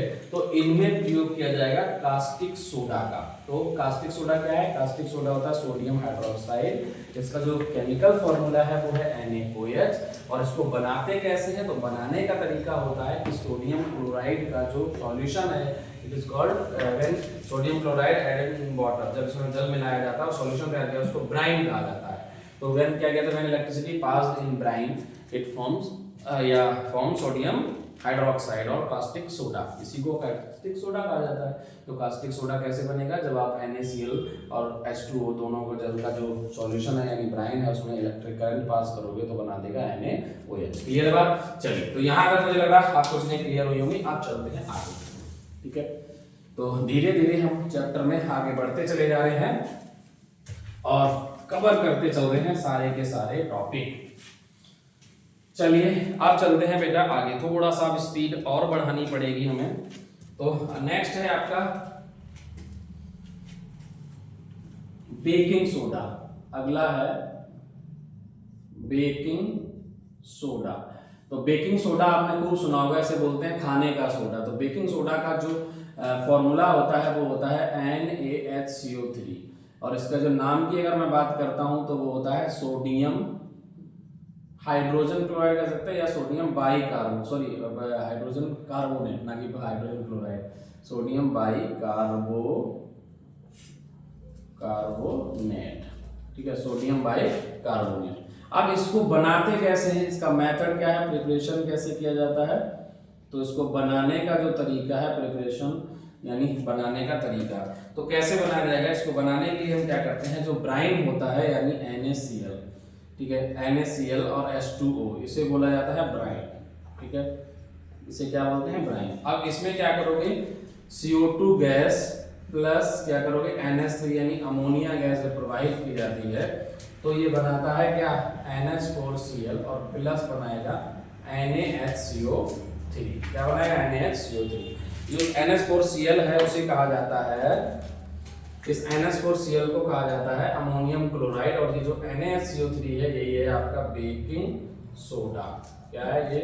बेकिंग सोडा, ठीक है। अच्छा, बेकिंग सोडा जो होता है NaHCO3, इसीलिए क्या कहते हैं इसको, अगर मैं इसके यूज की बात करता हूँ, इसकी एक खास प्रॉपर्टी होती है, अगर आप इसे हीट करोगे तो ये क्या होगा, सोडियम कार्बोनेट दे देगा यानी Na2CO3 बनाएगा प्लस H2O और CO2 रिलीज करता है। इसीलिए इसका यूज किया जाता है फायर एक्सटिंग्विशर। जो आपने देखा होगा जितने भी फायर एक्सटिंग्विशर हैं, ठीक है, यानी जो आग वाले सिलेंडर हैं, अग्निशमन जो यंत्र होते हैं उन सभी में अग्निशमन जो सिलेंडर्स होते हैं उनके अंदर क्या किया जाता है, यही प्रयोग किया जाता है। क्यों किया जाता है उसका कारण बताता हूं मैं। क्योंकि जब आप NaHCO3 को ना हीट करोगे तो ये बना देगा Na2CO3, एक तो सोडियम कार्बोनेट देगा और दूसरा साथ में क्या देगा, H2O यानी कि पानी के अल्कोचा भी करेगा प्लस CO2 कार्बन डाइऑक्साइड देगा। अब क्या क्या, जैसे कहीं पे आग लगी हुई है तो आप जैसे ही फायर एक्सटिंग्विशर को रिलीज करोगे तो उसमें क्या है, NaHCO3, तो वो क्या बनाएगा, Na2CO3 बनाएगा। H2O जो पानी को बुझाने का काम करेगा और उसके ऊपर से ये CO2 जो है वो एक लेयर, जैसे मान के चलो यहाँ पर आग लगी है भाई, यहाँ पर मान लो आग लगी और लपटें निकल रही है ये, तो यहाँ पे जैसे आपने फायर एक्सटिंग्विशर से किया तो इसमें क्या करेगा, ये पूरे के पूरे लेयर बना देगा एक इसकी CO2 पाउडर की। जो लेयर क्या करेगी, एयर कांटेक्ट जो है उसको, यानी जो एयर मिल रही है उसको ब्रेक डाउन कर देगी, यानी यहाँ पर एयर नहीं पहुंच पाएगी। और जब एयर नहीं मिलेगी तो इन अब्सेंस ऑफ एयर कोई चीज बर्न हो नहीं सकती। ऊपर से पानी ने क्या किया, आग को बुझाने का काम किया और पूरा जो लेयर है वो पाउडर जम जाता सफेद सफेद, इसीलिए आग जो है वो बुझ जाती है। तो फायर एक्सटिंग्विशर में क्या किया जाता है, यही प्रयोग किया जाता है NaHCO3, ठीक है। इसके अलावा कहाँ कहाँ प्रयोग किया जाता है, ये किया जाता है मेडिसिन ऑफ आई, जो आंखों में प्रयोग जो दवाइयां होती है ना उनके अंदर भी ये प्रयोग किया जाता है। इसके अलावा जो एंटीबैक्टीरियल एजेंट के रूप में भी इसका प्रयोग किया जाता है। ठीक है, इसके अलावा इसका पेपर एवं डिटर्जेंट में भी प्रयोग किया जाता है। इसका डिटर्जेंट बनाने में, डिटर्जेंट, ठीक है, जो केक साबुन नहीं आते हैं उनमें डिटर्जेंट बनाने में भी इसका प्रयोग किया जाता है। इसके अलावा इसका जो प्रयोग है आपने देखा होगा सॉफ्ट ड्रिंक जो हम लोग लेते हैं, है ना, उसमें भी प्रयोग किया जाता है। जो कोल्ड ड्रिंक वगैरह नहीं जो बनाते हैं देखे रहे, उनमें भी इसी का प्रयोग किया जाता है। सोडा खाने में भी प्रयोग किया जाता है। बहुत सारे जो फूड आइटम्स हैं उनमें भी इसका प्रयोग किया जाता है। हलवाई वगैरह अगर देखोगे तो उन पर सब पे मिलेगा, है ना। छोले वगैरह बनाते हैं ना तो उसमें भी डाल देते हैं। इसके अलावा रसगुल्ले वगैरह बनाते हैं तो उसमें भी थोड़ा बहुत मिलाया जाता है। तो ये बेकिंग सोडा जो है वो खाने में खूब प्रयोग किया जाता है। चलिए चलते हैं नेक्स्ट अगले पे। अगला है आपका, दो और हैं जो कि इंपॉर्टेंट है। एक है आपका वॉशिंग सोडा। क्या है? Washing soda. नाम से स्पष्ट है भाई, इसका नाम ही है वॉशिंग सोडा। तो क्या कहाँ प्रयोग किया जाएगा? वॉशिंग सोडा की अगर मैं बात करता हूँ, इसका फॉर्मूला होता है Na2CO3। इसे बोलते हैं सोडियम कार्बोनेट। क्या कहा जाता है इसे? Sodium carbonate. ठीक है, ये सोडियम कार्बोनेट होता है। इसको बनाते कैसे हैं? तो अभी मैंने आपको बताया था कि बेकिंग सोडा से। इसमें बहुत सिंपल है। जब बेकिंग सोडा जो है उसको अगर आप क्या करोगे, बेकिंग सोडा है उसको अगर हीट करोगे तो ये दे देगा वॉशिंग सोडा। ठीक है, क्या देगा? Washing soda. और वॉशिंग सोडा का दोबारा से रिक्रिस्टलाइजेशन किया जाएगा। ठीक है, जब रिक्रिस्टलाइजेशन करोगे तो बन जाएगा क्या? Washing soda. वॉशिंग सोडा नहीं आएगा, यहां देगा ये सोडियम कार्बोनेट। ये क्या देगा? सोडियम कार्बोनेट देगा। ठीक है, इसमें थोड़ा सा फॉर्मूले में और करेक्शन कर लेना। इनटू यहाँ पे होता है 10H2O, इसीलिए सोडियम कार्बोनेट डेका हाइड्रेट कहा जाता है। डेका हाइड्रेट, डेका मतलब 10। ठीक है, मोनोडाई, ट्राइटेट्रा, पेंटा, हेक्सा और ऑक्टा, नोना, डेका। ठीक है, तो जो डेका है ना वो 10 के लिए रिप्रेजेंट करता है। तो डेका हाइड्रेट का मतलब होता है इसमें 10H2O होते हैं। तो जैसे अगर आपने हीट किया, मान लो NaHCO3 है और इस NaHCO3 को हीट करोगे तो ये क्या देगा? ये देगा Na2CO3 plus H2O plus CO2। दोबारा से जो Na2CO3 है उसका रिक्रिस्टलाइजेशन करोगे, 10H2O ऐड होकर ये बना देगा Na2CO3 into 10H2O। तो यही है आपका वॉशिंग सोडा। ये क्या है? वॉशिंग सोडा है। ठीक है बेटा, राइटिंग समझ आ रही है? मैं थोड़ा सा जल्दी लिख रहा हूँ, इसका मतलब ये नहीं कि आपको, मुझे लग रहा है कि रीडेबल है, आप पढ़ सकते हैं। वॉशिंग सोडा है और इतने दिन से पढ़ रहे हैं आप मेरे पास, तो आई होप आप तो राइटिंग समझने ही लग गए होंगे। ठीक है, वैसे इतना बुरा तो राइटिंग नहीं है, ठीक ठाक है। तो ये क्या है आपका? Na2CO3 है, 10H2O यानी रिक्रिस्टलाइजेशन किया तो बना दिया Na2CO3 into 10H2O। यही है आपका क्या? Washing soda. ठीक है, तो वॉशिंग सोडा का कहाँ कहाँ यूज किया जाता है इसके भी लिख लेना पॉइंट। एक तो इसका प्रयोग किया जाता है मेडिसिन बनाने में, है ना। इसके अलावा डिटर्जेंट वगैरह बनाने में किया जाता है। ठीक है, वो जो मैंने आपको लिखा दिया था बेकिंग सोडा में, तो बेकिंग सोडा में पॉइंट है वो खाने के जो आइटम होते हैं उनमें प्रयोग किया जाता है ना। एंटासिड में प्रयोग किया जाता है, लेकिन यहाँ जो है ये एंटीबैक्टीरियल में यूज होगा, डिटर्जेंट बनाने में यूज होगा, इन सभी में प्रयोग किया जाएगा आपका क्या? Washing soda. वहां पे थोड़ा सा करेक्शन कर लेना पीछे वीडियो में, जहां पे हमने एंटीबैक्टीरियल लिखाया था उसको जगह लिखना एंटासिड। ठीक है, जो जैसे वॉमिटिंग वगैरह होती है उसको रोकने के लिए जो टेबलेट खाते हैं उन्हें एंटासिड कहा जाता है। तो एंटासिड में प्रयोग किया जाता है बेकिंग सोडा का। और एंटीबैक्टीरियल जो है वो ये होते हैं, इसमें प्रयोग करते हैं एंटीबैक्टीरियल एजेंट के रूप में इसका। ठीक है, इसके अलावा इसी का प्रयोग किया जाता है मेडिसिन ऑफ आई। ठीक है, एटसेट्रा etc। तो ये हो गया इसका प्रयोग। अब हम चलते हैं नेक्स्ट। एक और है आपका ब्लीचिंग पाउडर, सुना होगा आपने, ब्लीचिंग पाउडर। ठीक है, ब्लीचिंग पाउडर। ब्लीचिंग पाउडर क्या होता है? ये होता है CaOCl2। ठीक है, कैल्शियम ऑक्सीक्लोराइड या कैल्शियम हाइपोक्लोराइड कहा जाता है। इसके यूज बहुत इंपॉर्टेंट है, कहाँ कहाँ यूज करते हैं वो जरूरी है, वो लिख लो। एक तो होता है क्लोरोफॉर्म को फॉर्मेशन करने में, क्लोरोफॉर्म बनाने में। दूसरा इसका होता है जो जर्म्स होते हैं उनको किल करने के लिए, ठीक है, कहाँ वाटर वगैरह में, पानी को प्यूरिफाई करने में भी दिया जाता है। इसके अलावा इसका इंसेक्टिसाइड्स के रूप में भी दिया जाता है, कीड़े वगैरह मारने में।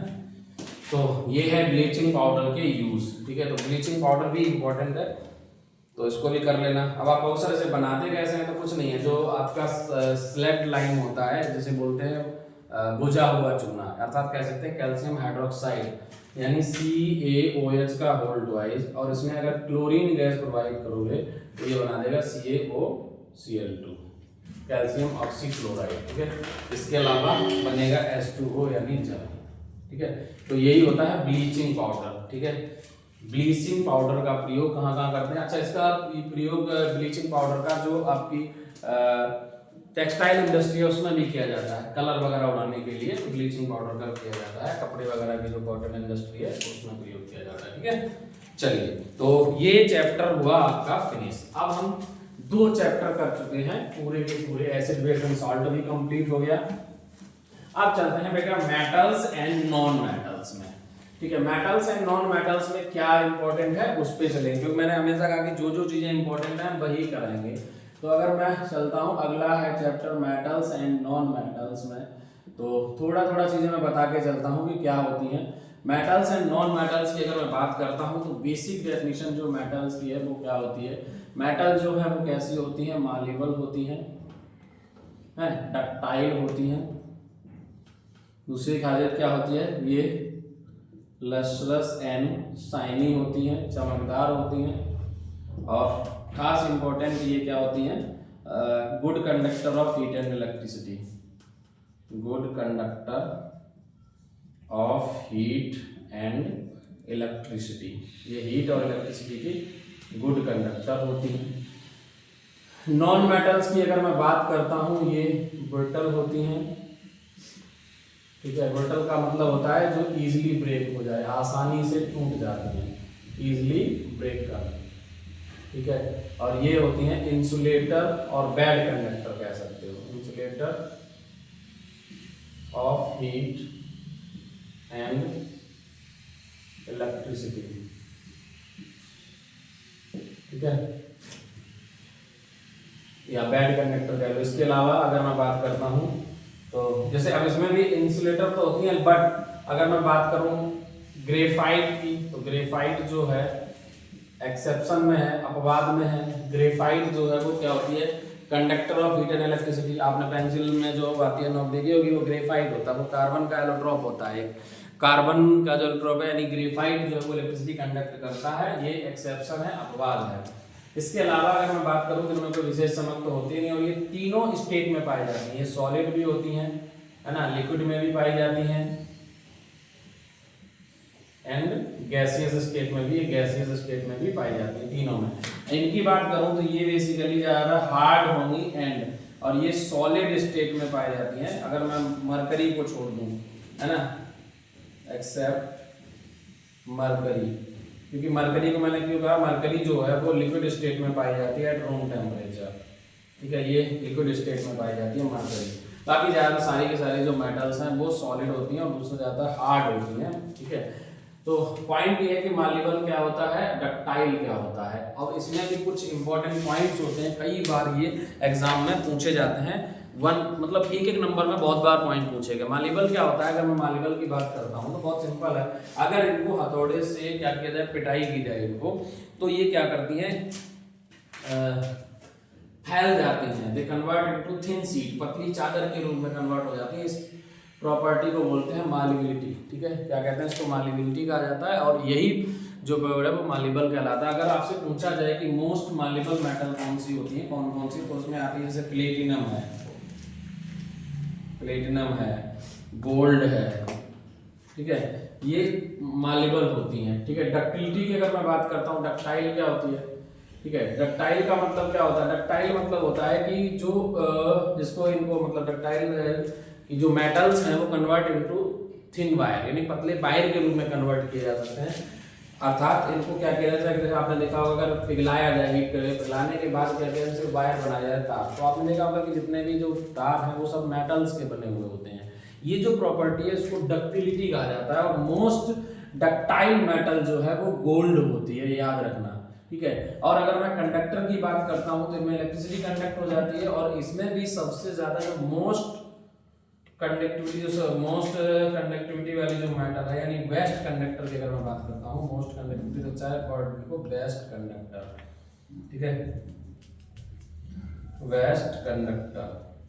तो जो बेस्ट कंडक्टर है वो कौन सा है, वो होता है आपका सिल्वर, ठीक है। कौन सा होता है, सिल्वर, याद रखना, ये इंपॉर्टेंट है। अगर मैं यहाँ पे बात करूँ सॉलिड, लिक्विड एंड गैस में, तो अक्सर कर आपने देखा होगा, जैसे सॉलिड में अगर मैं बात करता हूँ फॉर एग्जांपल, तो अगर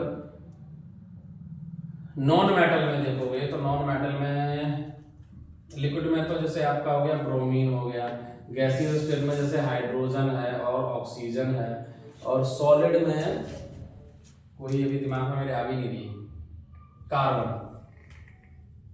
नॉन मेटल है, सॉलिड है, ठीक है। तो ये तीनों स्टेट में पाई जाती हैं, ये सारे के सारे। बर्टल का मतलब होता है इजी ब्रेकर, जब इन पे अगर आप बार करोगे तोड़ोगे तो ये टूट जाती हैं। दूसरा ये बैड कंडक्टर होती है इलेक्ट्रिसिटी की। तो ये तो है आपकी नॉन मेटल। कुछ प्रॉपर्टी मैंने ये इसलिए बताई ताकि आपको ध्यान रखना, ये आपको अगर इनमें दोनों में डिफरेंशिएट करने को आता है तो ये अगर ये क्या बोलोगे, दे आर मालेबल, या they are not malleable, they are ductile, they are not ductile, ठीक है। ये डक्टाइल नहीं होगी तो कुछ प्रॉपर्टी ऐसी होती है, लस्टर्स एंड शाइनिंग, चमकदार होती है, they are not lustres and shining, इनमें कोई विशेष चमक नहीं होती है। ये good conductor of heat and electricity, और ये आपकी bad conductor of heat and electricity, except mark करिए, इसको छोड़ देना। They are hard in shape, है ना, इन सॉलिड फॉर्म, जनरली जो metals are found in solid state, अधिकांशतः जो सॉलिड स्टेट पाई जाते हैं। अब इसमें भी अधिकांश इसलिए बोला क्योंकि ज्यादातर कुछ ऐसी भी है ना, जैसे मरकरी है, लिक्विड में पाई जाती है। तो ये तो आपकी हो गई इनकी फिजिकल जो प्रॉपर्टीज हैं उनमें, ठीक है। अब हम चलते हैं आगे, है ना। तो मेटल एंड नॉन मेटल में एक बेसिक जो डिफरेंस है वो मैंने आपको बता दिया, ये इसलिए क्योंकि ये कई बार एग्जाम में ये भी पूछा गया है कि इनमें अंतर क्या है, डिफरेंस क्या है, तो आप इनको लिख सको, ठीक है। चलिए, तो अब अगर हम बात करते हैं मेटल एंड नॉन मेटल में, तो कुछ इंपॉर्टेंट पॉइंट्स हैं, उनको भी देख लेते हैं एक बार, ताकि कोई भी चीज छूटनी नहीं चाहिए। हाँ, एक इंपॉर्टेंट चीज है कि रिएक्टिविटी सीरीज बहुत ही इंपॉर्टेंट है। रिएक्टिविटी सीरीज क्या होती है बेटा, तो रिएक्टिविटी सीरीज इसीलिए देखिए, कभी भी अगर आप कोई मैराथन क्लास ले रहे हैं या कोई पढ़ाने के लिए, तो हमेशा तैयारी बहुत ज़रूरी होती है, एक अहम हिस्सा है, चाहे वो स्टूडेंट हो चाहे टीचर हो, सभी के लिए। क्योंकि अगर आप बिना प्रिपरेशन के कुछ भी चीज़ करेंगे, बिना किसी तैयारी के, तो ज़्यादातर चांसेस होते हैं उसमें फेल होने की। फेल होने के इन द सेंस कि आप वो चीज़ें नहीं, वो प्रोडक्टिविटी नहीं आएगी, वो क्वालिटी नहीं आएगी। तो अगर आपको सही ढंग से सारी चीज़ें करनी है तो उसके लिए एक अच्छी प्रिपरेशन होनी चाहिए, अच्छे तरीके से आपको पहले देख लेना चाहिए कि हमें क्या कब कराना है और क्या क्या चीज़ें करानी है और क्या इंपॉर्टेंट है, क्या इंपॉर्टेंट नहीं है ना। तो यही चीज़ें मैं छांट के चीज़ें करा रहा हूँ जो आपके लिए एग्जाम के पॉइंट ऑफ व्यू से इंपॉर्टेंट है। एक्टिविटी सीरीज क्या होती है, जब भी आप क्या करते हैं, मेटल्स आर अरेंज्ड, जब क्या करते हैं, मेटल को अरेंज करते हो इन डिक्रीजिंग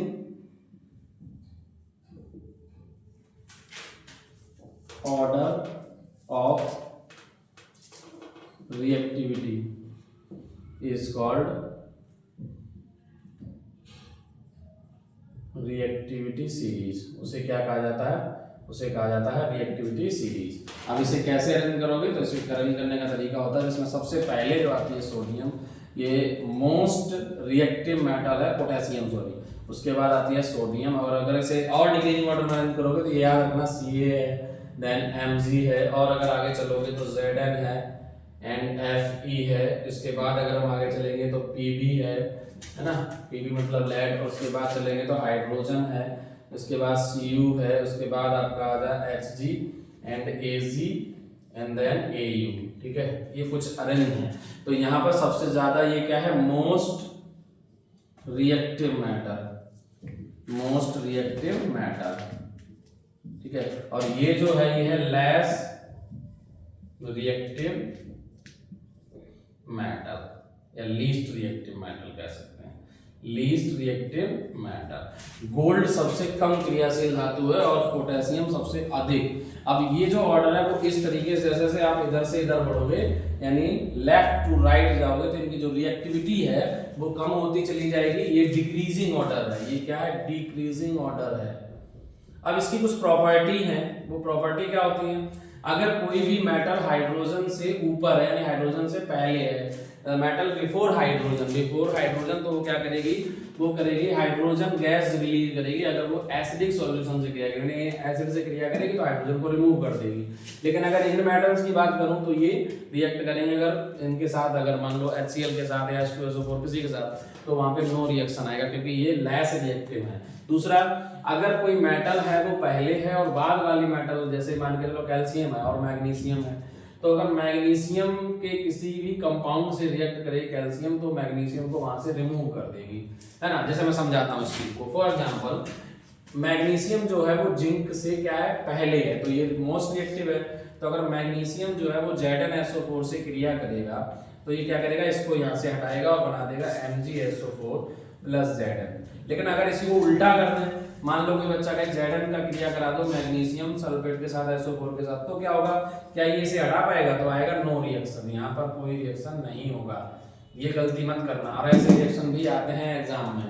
याद रखना, अगर कोई बाद वाली अगर मेटल है और वो पहले वाले मेटलिक ऑक्साइड मतलब साल्ट से अगर रिएक्ट करेगी तो वो चाहे वहां से हटा पाए, रिमूव कर पाए, नहीं कर पाएगी, ऐसे केस में नो रिएक्शन आएगा, कोई क्रिया नहीं होगी। बात समझ आ रही है ना। तो ये कुछ प्रॉपर्टी है इस रिएक्टिविटी सीरीज की, ठीक है भाई। चलो अब चलते हैं, अब एक और इंपॉर्टेंट है इसके अंदर सबसे इंपॉर्टेंट है वो है मेटलर्जी। क्या होता है, ये बहुत इंपॉर्टेंट है, सबसे ज्यादा अगर कोई इस टॉपिक अंदर इंपॉर्टेंट है यू आएगा यहाँ पे metallurgy.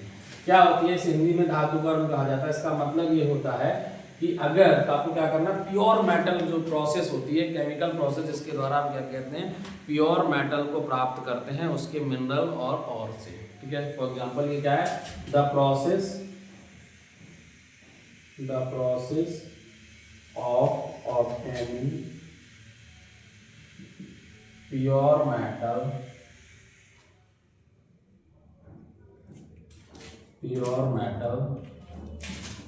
from its is called metallurgy. उसे क्या कहा जाएगा, मेटलर्जी कहा जाएगा। अब बात करते हैं ये और क्या होता है, बहुत ही सिंपल है।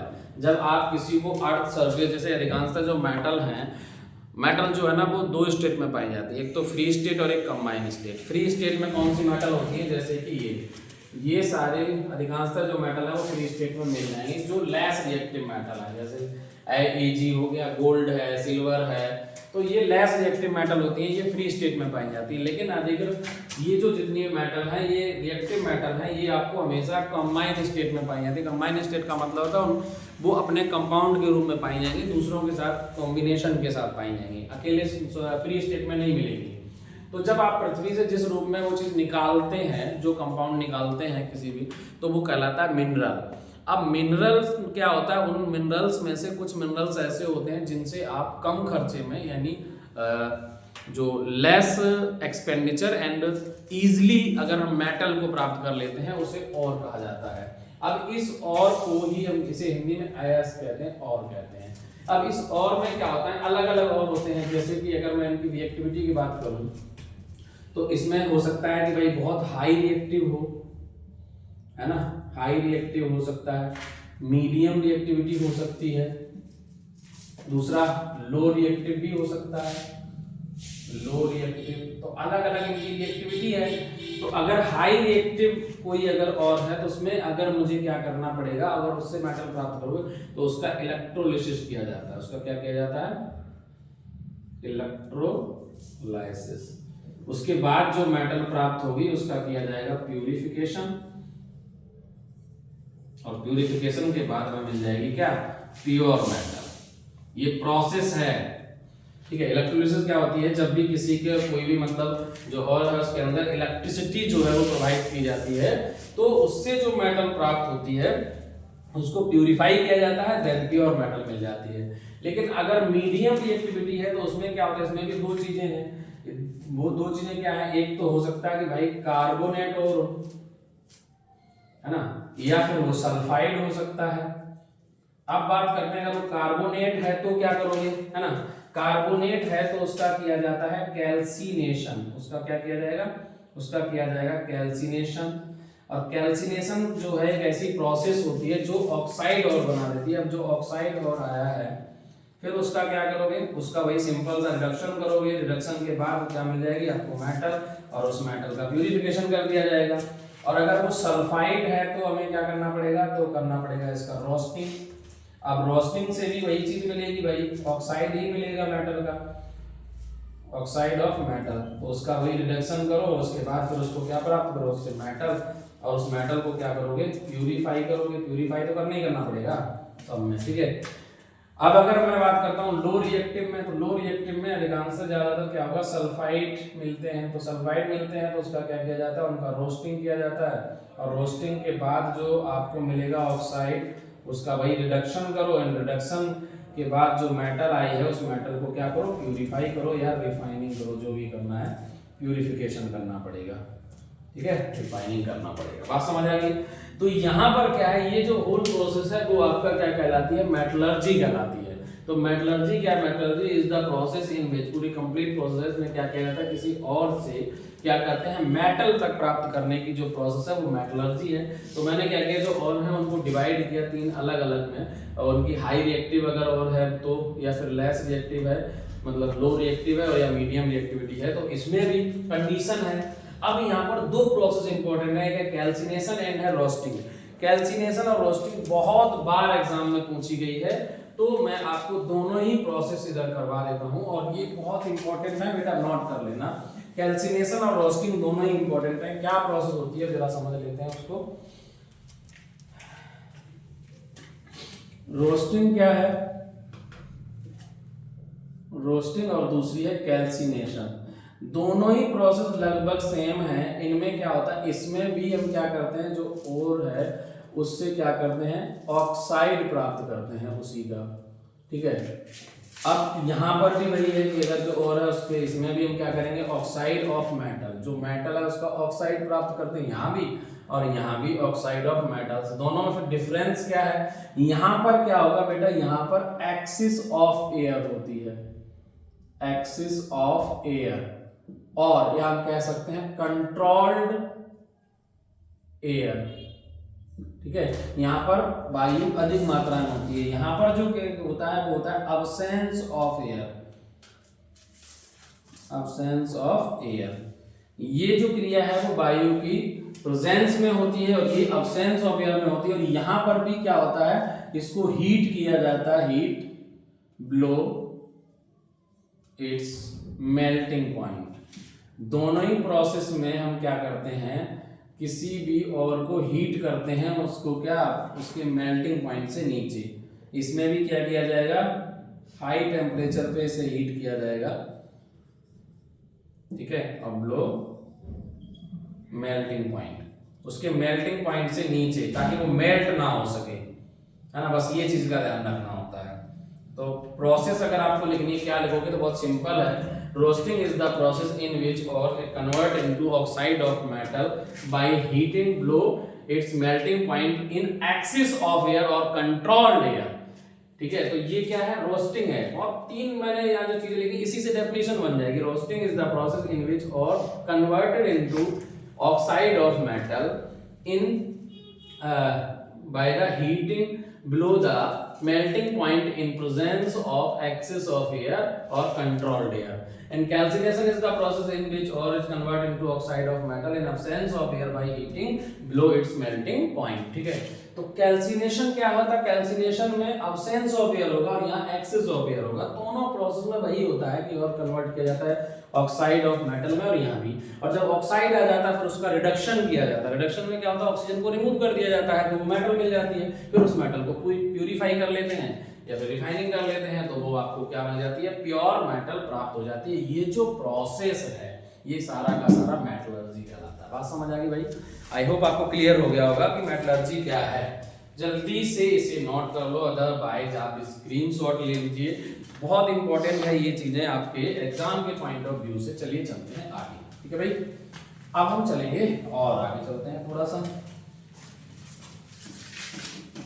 आज मैं वो चीज़ें करा रहा हूँ आपको जो एग्जाम के पॉइंट ऑफ व्यू से बहुत ही इंपॉर्टेंट चीज़ें हैं, और जो चीज़ें मैंने आपको पहले करवा दी हैं वो ऑलरेडी मैंने इंक्लूड हो भी कर ली अगर इंपॉर्टेंट है तो, अदरवाइज कुछ चीज़ें मैंने छोड़ स्किप कर दी, इसलिए क्योंकि वो चीज़ें मैं आपको करवा चुका हूँ, क्योंकि बहुत ज़्यादा अननेसेसरी चीज़ें नहीं करानी है, क्योंकि मैथ क्लास में वो चीज़ करवानी है जो अब आपके एग्जाम के पॉइंट ऑफ से टू दी पॉइंट मिले, बिल्कुल एकदम एग्जाम में आने के चांसेस है, बिल्कुल उतरता हुआ जैसे पेपर में एकदम ताज़ा भाप देता हुआ मटेरियल यहाँ पर मिलेगा आपको, ठीक है। एक और इम्पॉर्टेंट चीज़ है, कई बार एग्जाम में पूछा गया है कि भाई एलॉय क्या होता है, इसे हिंदी में मिश्र धातु बोला जाता है। ये क्या होता है, एक तरीके से ये एक होमोजेनस मिक्सचर होता है of 2 or more than 2 metals or a metal and a non-metal। ठीक है, क्या बोला मैंने बोला कि एक होमोजेनस मिक्सचर है, किसका मिक्सचर होता है 2 और मोर देन 2 मेटल्स का, या फिर एक मेटल और एक नॉन मेटल का। इसका भी हो सकता है, जैसे एग्जांपल के तौर पे एक बहुत ही फेमस आपका एलॉय है जिसको बोलते हैं ब्रास। आपने अक्सर कर देखा होगा, ब्रास जो है वो क्या है, ये होता है कॉपर और जिंक का, Cu और Zn की एलॉय है ये, इसमें दो चीजें मिलती हैं, कॉपर और जिंक का एक बन रहा है ना। इसका यूज कहाँ ना किया जाता है, क्यों बनाते हैं भाई ये चीजें, क्या कारण है कि हम एलॉय बनाते हैं, इसका रीजन ये होता है कि अगर हम मेटल को डायरेक्टली यूज करेंगे तो वो मेटल क्या हो जाएगी, वो मेटल बहुत ज्यादा ईटन अप हो जाती है नमी वगैरह पकड़ने के कारण या और चीजों से। लेकिन अगर हम उसको एलॉय बना लेते हैं तो उसका जो टाइम पीरियड है वो बढ़ जाता है और लंबे समय तक चलती है। तो इसका यूज कहाँ किया जाता है, इसका यूज किया जाता है यूटेंसिल्स, जो आपके घर में बर्तन यूज करते हो तो आपने देखा होगा ब्रास के बर्तन चलते हैं। इसके अलावा जो प्लम्बिंग में यूज किया जाता है, इसका प्लम्बिंग में आपने देखा होगा बहुत सारे जो वो आते हैं जैसे पाइप वगैरह या फिर उनके सॉकेट वगैरह आते हैं, वो सब ज्यादातर बहुत सारे ब्रास के मिलते हैं। इसके अलावा आपने देखा होगा कि जो मेडल्स होते हैं, मेडल्स बने होते हैं ब्रास के, जो मेडल मिलते हैं मेडल बनते हैं वो ब्रास के बने हुए होते हैं। और एक और अगर एग्जांपल लेना हो तो जैसे मान के चलो bronze, medal I think medal नहीं बनते हैं, ब्रॉन्ज का बनता है मेडल, तो ब्रॉन्ज, ठीक है। ब्रॉन्ज क्या होता है, तो ब्रॉन्ज की अगर मैं बात करता हूँ तो इसके अंदर ब्रॉन्ज में मिला हुआ होता है कॉपर और टिन, ठीक है, कॉपर एंड टिन, ठीक है, या कह सकते हैं Cu एंड टिन को बोलते हैं हम Sn, हाँ ठीक है। तो ये Cu और Sn जो मिला हुआ होता है ये होता है आपका क्या, ब्रॉन्ज, ठीक है। अब इस ब्रॉन्ज का यूज कहाँ किया जाता है, तो अभी मैंने बताया जैसे मेडल्स बनाने में इसका यूज किया जाता है। इसके अलावा कहाँ यूज किया जाएगा, इसका यूज किया जाता है कॉइन्स बनाने में, सिक्के बनाने में भी इसका यूज होता है। और कहाँ यूज किया जाता है, ठीक है, तो ब्रॉन्ज वगैरह का यूज बहुत अधिक किया जाता है। इसके अलावा बहुत सारी चीज़ों में भी इसका प्रयोग किया जाता है। जो म्यूजिकल इंस्ट्रूमेंट होते हैं, ये नोट कर लेना, ये मैं स्पेशली आपके लिए चीज़ें निकाल रहा हूँ, म्यूजिकल इंस्ट्रूमेंट, ठीक है, ये क्वेश्चन आया हुआ है। तो याद रखना कि एलॉय क्या होती है, एक होमोजेनस मिक्सचर ऑफ 2 और more than 2 metals or a metal and a non metal, इन सब से मिला के बनता है एक आपका मिश्र धातु, जैसे एग्जांपल में ब्रास और ब्रॉन्ज, ठीक है, ये दो हो गए। चलिए चलते हैं आगे। तो ये चैप्टर भी आपका हो गया फिनिश। अब एक लास्ट चैप्टर है केमिस्ट्री के अंदर, कार्बन एंड कंपाउंड, ठीक है, उसको भी चलते हैं खत्म करते हैं आज ही और अभी के अभी, ठीक है। चलो एक लास्ट है कार्बन एंड कंपाउंड्स।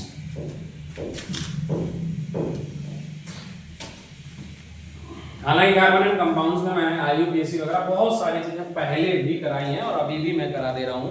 तो कार्बन एंड कंपाउंड्स जो है वो भी इंपॉर्टेंट चैप्टर है।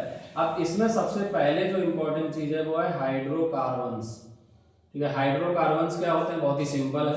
हाइड्रोकार्बन जो वर्ड है वो दो चीजों से मिलकर बना है, हाइड्रो प्लस कार्बन, ठीक है। इसका मतलब ये हुआ कि इसमें एक तो मिलेगी हाइड्रोजन और दूसरी मिलेगी आपको कार्बन। तो बोल सकते हैं compounds of hydrogen and carbon is called hydrocarbon. For example जैसे अगर मैंने ले लिया CH4 यानी मीथेन, तो CH4 जो मेथेन है वो आपका एक हाइड्रोकार्बन है, या C2H2 C2H4 है, तो ये हो जाएगा आपका क्या, एथीन। ठीक है, तो ये भी क्या है आपका एक हाइड्रोकार्बन है। तो मैंने बोला हाइड्रोकार्बन क्या होता था, compounds of hydrogen and carbon is called hydrocarbon. ठीक है, तो उन्हें हाइड्रोकार्बन मतलब हाइड्रोकार्बन जो है वो इसमें 3 आते हैं। वो कौन कौन से आते हैं, एक आता है एल्केन, और एक आता है एल्कीन, और एक आता है एल्काइन। बहुत बेसिक चीज बताते हुए चलूंगा मैं। ठीक है, अगर मैं बात करूं एल्केन में, तो एल्केन में क्या होता है, इसमें कार्बन कार्बन के सिंगल बॉन्ड होता है। एल्कीन में कार्बन के बीच डबल बॉन्ड होता है, 2 कार्बन के बीच। ठीक है, इसके अलावा और भी रहेंगे। बाकी अगर मैं एल्काइन की बात करता हूं तो इसमें ट्रिपल बॉन्ड होता है, एक कार्बन के बीच 2 कार्बन एटम के बीच ट्रिपल बॉन्ड मिलेगा। ठीक है, एल्केन का जो जनरल फॉर्मूला होता है वो CnH2n+2 होता है। इसका जनरल फॉर्मूला होता है CnH2n होता है। इसका जनरल फॉर्मूला CnH2n+2n-2 होता है। ठीक है भाई, हमेशा याद रखना, क्योंकि यहाँ पर क्या होता है, एक 2 कार्बन एटम्स के बीच डबल बॉन्ड और एल्काइन में ट्रिपल बॉन्ड होता है, तो इनका जो फर्स्ट मेंबर होता है वो 2 से स्टार्ट होगा, यानी C2H4 होगा इसमें, इसका फर्स्ट मेंबर इसका क्या है, एथीन है, एथिलीन कह सकते हैं। और अगर इसमें बात करूं मैं तो एसिटिलीन होता है C2, और H कितना आएगा, 2 दूनी 4 यानी 2। ठीक है, तो C2H2 होता है इसमें, बस यही अंतर है। अगर इसका फर्स्ट नंबर देखोगे तो इसमें CH4 होता है, जिसे मेथेन कहते हैं। ठीक है, तो कोई बच्चा C1 से ना ले ले, इसमें पहला जो होता है एथीन होता है, मेथीन कुछ होता ही नहीं है इसके अंदर, और इसमें जो पहला होता है वो एथाइन होता है, ये याद रखना है इसमें। ठीक है, मेथाइन कुछ नहीं होता है, बस यही ध्यान रखना है। मेथेन होता है, मेथीन नहीं होता, ना ही मेथाइन होता है, बस याद क्या रखना, एथीन होता है, एथाइन होता है इसके अंदर। ये फर्स्ट मेंबर इसका एथाइन है और इसका एथीन है, और इसका फर्स्ट मेंबर मेथेन होता है। अब ये एथीन मेथीन कैसे आते हैं, तो इसके लिए कुछ नंबरिंग होती है, वो नंबरिंग याद रखना। मैं फिर लिख दे रहा हूं यहाँ पर, नंबरिंग होती है, जैसे 1 के लिए होता है मैथ, 2 के लिए होता है एथ, 3 के लिए होता है प्रॉप, 4 के लिए होता है ब्यूट। ठीक है, 5 के लिए होता है पेंट, 6 के लिए होता है हेक्स। ठीक है, 7 के लिए होता है ऑक्ट, 8 के लिए होता है ऑक्ट, 9 के लिए होता है नॉन, एंड 10 के लिए होता है डेका, नोना डेका। ये होते हैं, ये नंबर हैं। अब इनको कैसे यूज किया जाता है, ये यूज किए जाते हैं नंबर ऑफ कार्बन एटम के अकॉर्डिंग। जितने कार्बन एटम होंगे उसी के अकॉर्डिंग इनका नाम होता है। अब इनमें सफिक्स और प्रीफिक्स ऐड होते हैं। IUPAC में हमेशा क्या होता है, सफिक्स ऐड होता है। वो कैसे ऐड होगा वो मैं आपको बता देता हूँ। जैसे एल्केन है तो एन ऐड होगा, एल्कीन है तो इन ऐड होगा, और एल्काइन है तो आइन ऐड होगा। जैसे यहाँ पे CH4 है तो कार्बन 1 है, 1 नंबर पे मैथ है तो हमने N जोड़ दिया। जैसे फॉर एग्जांपल C2 है और H 2 दूनी 4 2 6 हो जाएंगे, H6, तो आप 2 नंबर पे देखोगे क्या है कि सर एथ है, तो आप क्या करोगे, एथ लिखोगे और उसमें क्या जोड़ोगे, N। क्यों जोड़ोगे N, क्योंकि 2 2 जा 4 और 2 6, दुगने से 2 ज्यादा है और यहाँ पर दुगना है, इसीलिए हमने एथीन इन जोड़ा। यहाँ पर दुगना और उससे 2 का दुगना 4 करोगे, 4 में से 2 घटाओगे 2 आएगा, तो ये एथाइन बनेगा। अब सर ये मत कहना कि CnHn भी तो हो सकता था, नहीं, क्योंकि अगर हम C3 लेंगे तो H3 नहीं आएगा, 3 दूनी 6 में से 2 कम करोगे 4 आएगा, देखो अलग हो गया ना। यहाँ पे मैच कर गया, बाई चांस बराबर नहीं होते हैं। और ये क्या बन जाएगा, ये बन जाएगा प्रोपाइन। क्या बनेगा, प्रोपाइन। ठीक है, बात समझ आ रही है? आई होप आपको ये चीजें क्लियर हो रही होंगी। तो चलिए आगे चलते हैं, एक बार चेक कर लेना रिकॉर्डिंग वगैरह दिखा रहा, फोन चार्ज है ना, हाँ ठीक है। पता चले फोन भी स्विच ऑफ हो जाए और हम लगे रहे, है ना। क्लास तो ऐसे लंबी हो रही है, तो क्योंकि भाई मैराथन है तो लंबी तो क्लास होनी है। और ये वैसे भी केमिस्ट्री का जो लास्ट चैप्टर चल रहा है, तो कोई प्रॉब्लम नहीं है, थोड़ा बहुत क्लास अगर बढ़ भी जाती है तो उसमें कोई इशू नहीं है। ठीक है भाई, चलिए अब हम चलते हैं अपने अगले टॉपिक पे। और अगला टॉपिक जो है ये भी बहुत ही इंपॉर्टेंट टॉपिक है। तो क्या है, ये है फंक्शनल ग्रुप। फंक्शनल ग्रुप, तो फंक्शनल ग्रुप बहुत इंपॉर्टेंट होता है। फंक्शनल ग्रुप से क्या होता है, बहुत सारी चीजें, जितने भी जो प्रॉपर्टीज होती हैं, फिजिकल और केमिकल प्रॉपर्टीज होती हैं, वो फंक्शनल ग्रुप से ही आती हैं। ठीक है, अब ये होता क्या है, अब ये बहुत सिंपल है। ये क्या होता है, ग्रुप ऑफ एटम्स होता है जो क्या होता है, जो कनेक्ट होता है किससे जाके, कनेक्ट विद कार्बन चेन। किसी कार्बन चेन से जब ये कनेक्ट हो जाता है तो जिसके कारण उसकी जो प्रॉपर्टीज हैं वो क्या हो जाती हैं, चेंज हो जाती हैं। तो उस ग्रुप को ही, इस ग्रुप को ही कहा जाता है क्या, फंक्शनल ग्रुप। Functional group. तो इसका क्या होगा, आपको क्या है, फंक्शनल ग्रुप की डेफिनेशन क्या है। तो functional group is a group of atoms which connect with carbon chain to change its properties. ठीक है, वो क्या कर देता है, इसकी प्रॉपर्टीज को चेंज कर देता है, और या फिर जितने भी जिसमें एक कोई फंक्शनल ग्रुप जो जुड़ा है उसके सारे के सारे जो भी मतलब जो होमोलॉगस सीरीज है उसकी प्रॉपर्टीज सेम होती है। अब एक वर्ड मैंने यूज कर दिया होमोलॉगस सीरीज। अब ये क्या होता है ये भी लिख लो, अब नाम आ ही गया है तो इसे भी कर लो, होमोलॉगस सीरीज। बहुत बार पूछी गई है एग्जाम में, क्या होता है होमोलॉगस सीरीज। इसका मतलब ये होता है the series which has same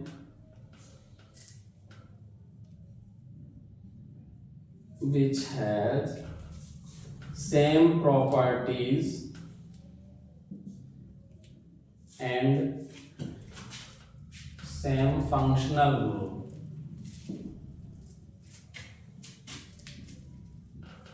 but different molecular formula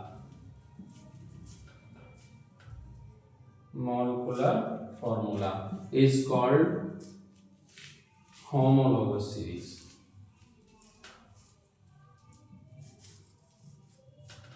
homologous series, ठीक है।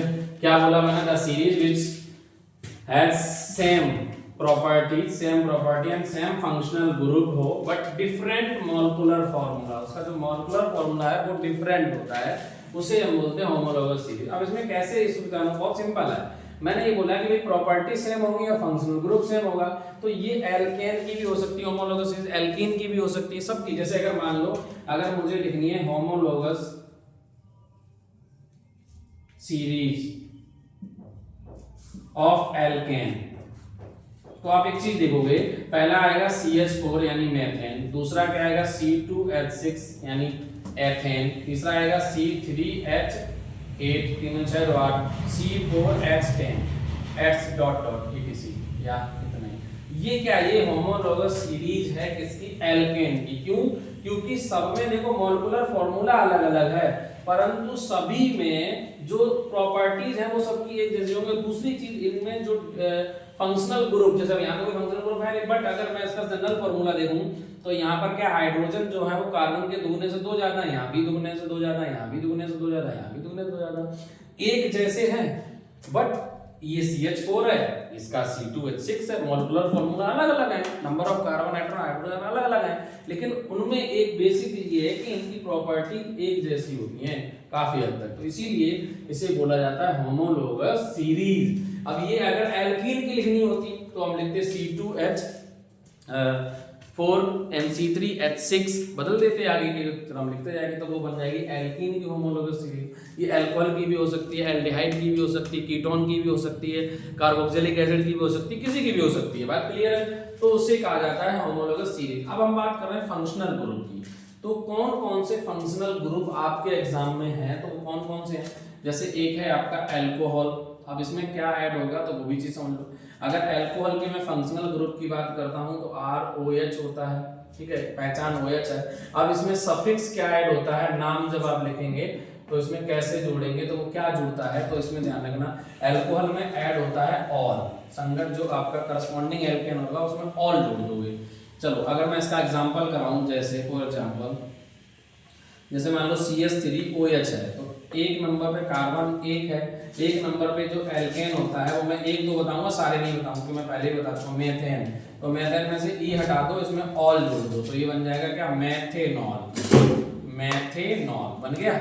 ऐसे ही अगर मान लो CH3 और CH2OH है, अच्छा इसे C2H5OH भी लिखा जा सकता है, तो ये क्या बन जाएगा, यहाँ पे कार्बन 2 है तो 2 नंबर पे होता है एथेन, इसमें ऑल जोड़ दोगे बन जाएगा तो एथेनॉल बन जाएगा, ठीक है।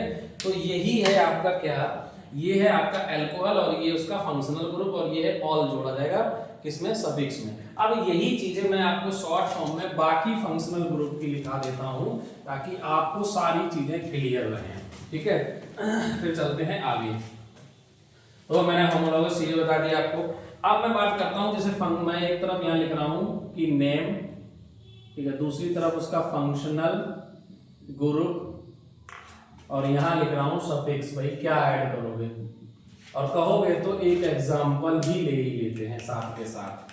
जैसे नेम है अल्कोहल, अल्कोहल, ठीक है, फंक्शनल ग्रुप है ROH, सफिक्स में जुड़ेगा ऑल।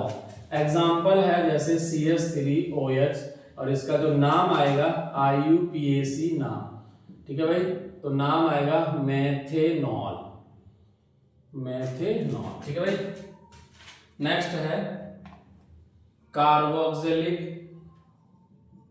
एसिड, इसका क्या होगा RCOOH, ठीक है, इसमें जुड़ेगा ओइक एसिड।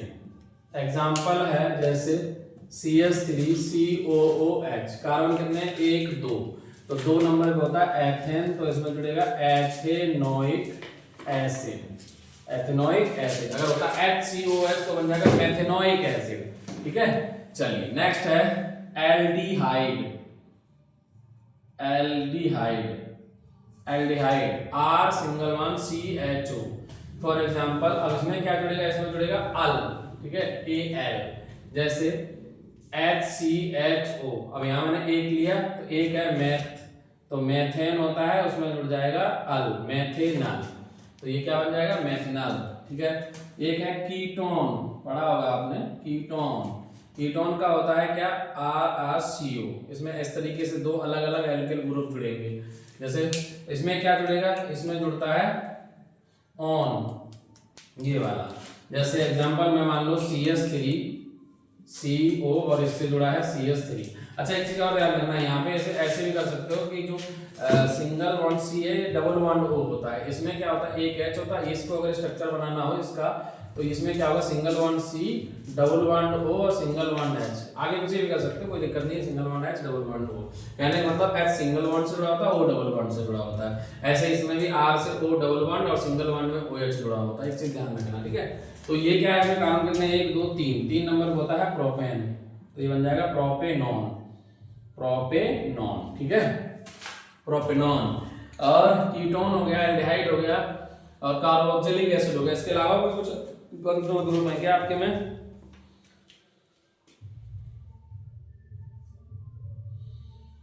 ये एक और है हेलोजन, इसे भी लिख लो हेलोजन। तो हेलोजन कैसे बनता है, हेलोजन में होता है RX, जहां पे X क्या रिप्रेजेंट करेगा Cl, Br, I या F etc etc, इनको ये हेलोजन्स होते हैं। जैसे अब इसमें क्या जुड़ेगा, इसमें जुड़ता है क्लोरीन है तो क्लोरो, सब में अलग अलग जुड़ेगा, क्लोरो, ब्रोमो, ठीक है, आयोडो,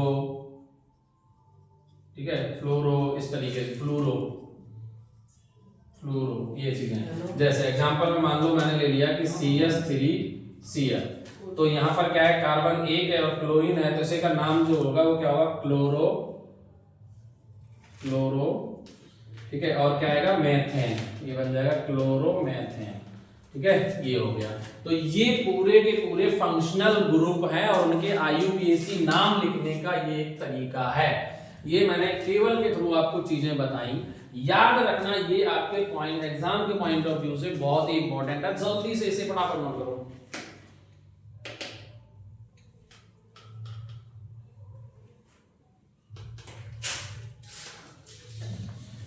ठीक है, तो ये चीजें आपके एग्जाम के पॉइंट ऑफ व्यू से बहुत ही इंपॉर्टेंट है, ठीक है। जल्दी से नोट करो, उसके बाद फिर मैं अलग अलग पॉइंट पे चलूंगा और आगे चीजें क्लियर करूंगा।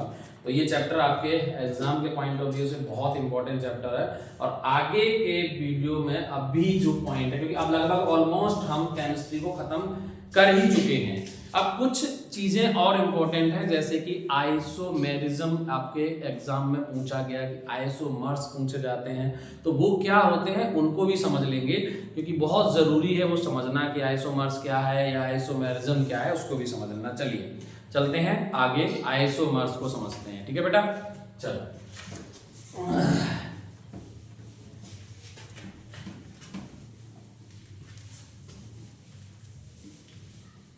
अब आगे बढ़ते हैं, नेक्स्ट है आइसोमेरिज्म। क्या होता भैया ये? बहुत ही सिंपल है, तो हम बोल सकते हैं the compounds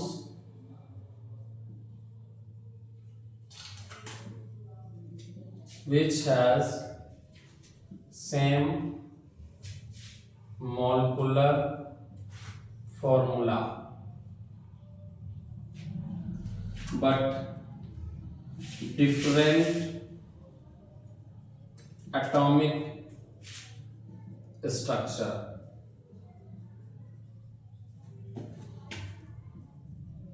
due to which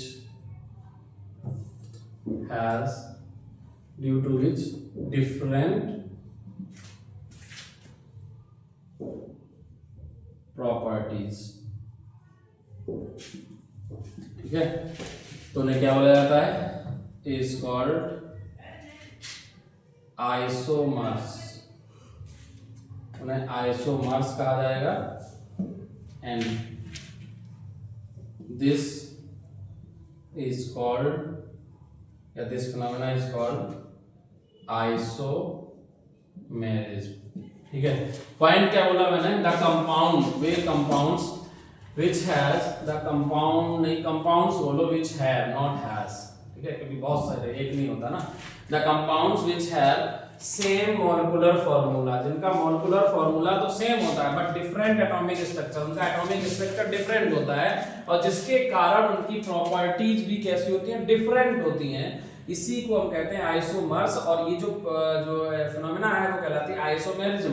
अब पॉइंट ये है, क्योंकि यहाँ पर जो प्रॉपर्टी है, the property of isomers is different due to different atomic structure, so it is called structural isomerism. कई बार एग्जाम में पूछे कि भाई स्ट्रक्चरल आइसोमेरिज्म क्या है, तो भाई कुछ और नहीं है, स्ट्रक्चरल आइसोमेरिज्म यही है भाई। स्ट्रक्चरल आइसोमेरिज्म भी यही है, स्ट्रक्चरल आइसोमर्स भी यही है।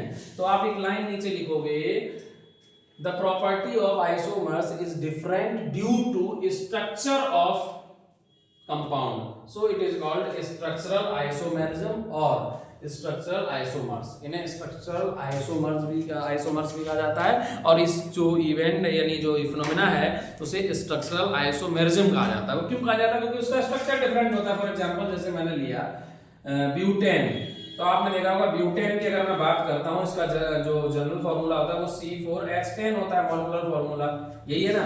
लेकिन अगर मैं इसके स्ट्रक्चर बनाता हूँ तो एक आता है स्ट्रेट चेन, जैसे C। ठीक है, हमने 4 C को एक साथ रख लिया, तो ये सब सिंगल बॉन्ड से कनेक्ट होंगे। अब इसमें क्या होगा? इसके साथ H ऐसे जुड़ जाएगा, CH3, इससे 2H जुड़ेंगे, इससे एक H यहाँ, एक H यहाँ, इससे 3H जुड़ जाएंगे, H। तो इसे बोला जाता है, ये है बेटा एन ब्यूटेन। जब CDCOs को एन ब्यूटेन नाम लिखते हैं, ये एन ब्यूटेन हो गया। लेकिन अगर इसी की दूसरा हमने चेन बनाना हो तो ऐसे 3 C रख लिए मैंने, मान लो ये, और एक C कहीं भी इससे जोड़ सकते हैं, मान लो इस तरीके से एक C ये कनेक्ट कर दिया, तो यहाँ पर क्या आएगा? H3, और यहाँ पर क्या आएगा? एक H आ जाएगा, और यहाँ पर क्या आएगा? CH3, और यहाँ भी आएगा CH3। अब देखो यहाँ पर क्या है? कार्बन तो 4 है, 1 2 3 4, और अगर हाइड्रोजन देखोगे तो 3 और 3 6, 3 9 और 1 10, तो मॉलिक्यूलर फार्मूला C4H10 ही है, और इसमें भी वही चीज है, C4H10 है। बट अब इसका स्ट्रक्चर चेंज हो गया है, जिसके कारण अब अगर इसे नाम लिखेंगे तो क्या आ जाएगा? ये आ जाएगा 2-मेथिल प्रोपेन। तो अब ये चेंज हो गया, ये प्रोपेन, तो इसकी प्रॉपर्टी भी चेंज होती है। अब इसकी प्रॉपर्टी और इसकी प्रॉपर्टी अलग अलग है, चूंकि इनके दोनों के मॉलिक्यूलर फार्मूला जो है वो C4H10 ही है। तो मैंने वही पॉइंट बोला था, ये दोनों ही क्या है? आइसोमर्स हैं, किसके? ब्यूटेन के। ठीक है, ये 2-मेथिल प्रोपेन एंड N-ब्यूटेन इज आइसोमर्स ऑफ ब्यूटेन, ये दोनों ब्यूटेन के आइसोमर्स हैं। इसीलिए यहाँ पर क्या होता है, the compounds which have same molecular formula but different atomic structure due to which different properties is called isomers. इसीलिए इनको क्या बोला जाता है, आइसोमर्स कहा जाता है। समझ आ गई बात? तो आइसोमर्स क्या होते हैं? Isomers are those compound which have same molecular formula but different atomic structure due to which properties are change, जिसके कारण उनकी प्रॉपर्टी भी चेंज हो जाती है, इसीलिए इनको बोला जाता है isomers. And the property of isomers is changed due to structure of the atomic formula। तो इसका एटॉमिक फार्मूला जो एटॉमिक स्ट्रक्चर है वो चेंज होता है, जिसके कारण इनकी प्रॉपर्टी चेंज होती है। So it is called structural isomerism.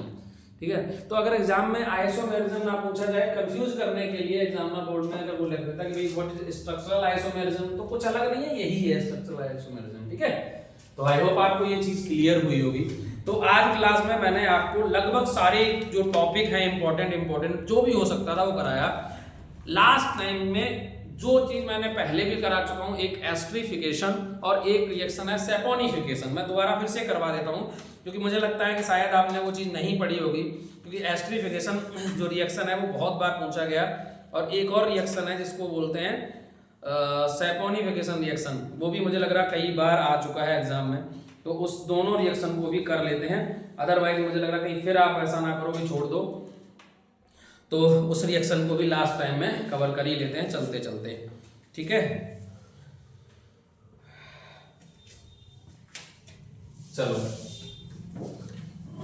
तो एक last but not least esterification. Otherwise मैं आपको वीडियो हमारा वैसे भी हमने दो ही उसमें पढ़ाया, वो छोटा सा है, 7 या 8 मिनट का होगा, जिसमें मैंने एस्ट्रिफिकेशन और सैपोनिफिकेशन दोनों ही कराया है, लेकिन फिर भी मैं करा देता हूँ कि एस्ट्रिफिकेशन क्या होता है, ये ज्यादा इंपॉर्टेंट है सैपोनिफिकेशन से भी ज्यादा।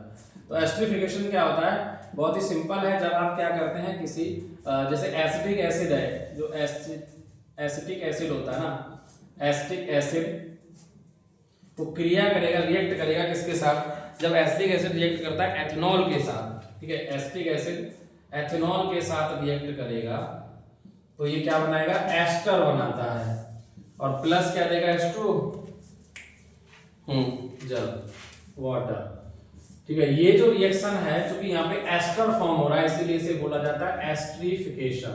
इसे क्या कहा जाएगा, इसे एस्ट्रिफिकेशन रिएक्शन कहा जाता है। ठीक है, तो क्या होता है, the reaction in which acetic acid react with ethanol to form ester and water, yeah, in other words we can say that the reaction in which acid react with alcohol to form ester, it is called a carboxylic acid react with alcohol is called in form ester and water, it is called esterification reaction। for example अगर acetic acid है यानी CH3COOH है, इसका react करवाओगे किसके साथ, CH3 OH के साथ, तो ये क्या बनाएगा, एस्टर बनाएगा, और एस्टर बनेगा CH3COO CH3।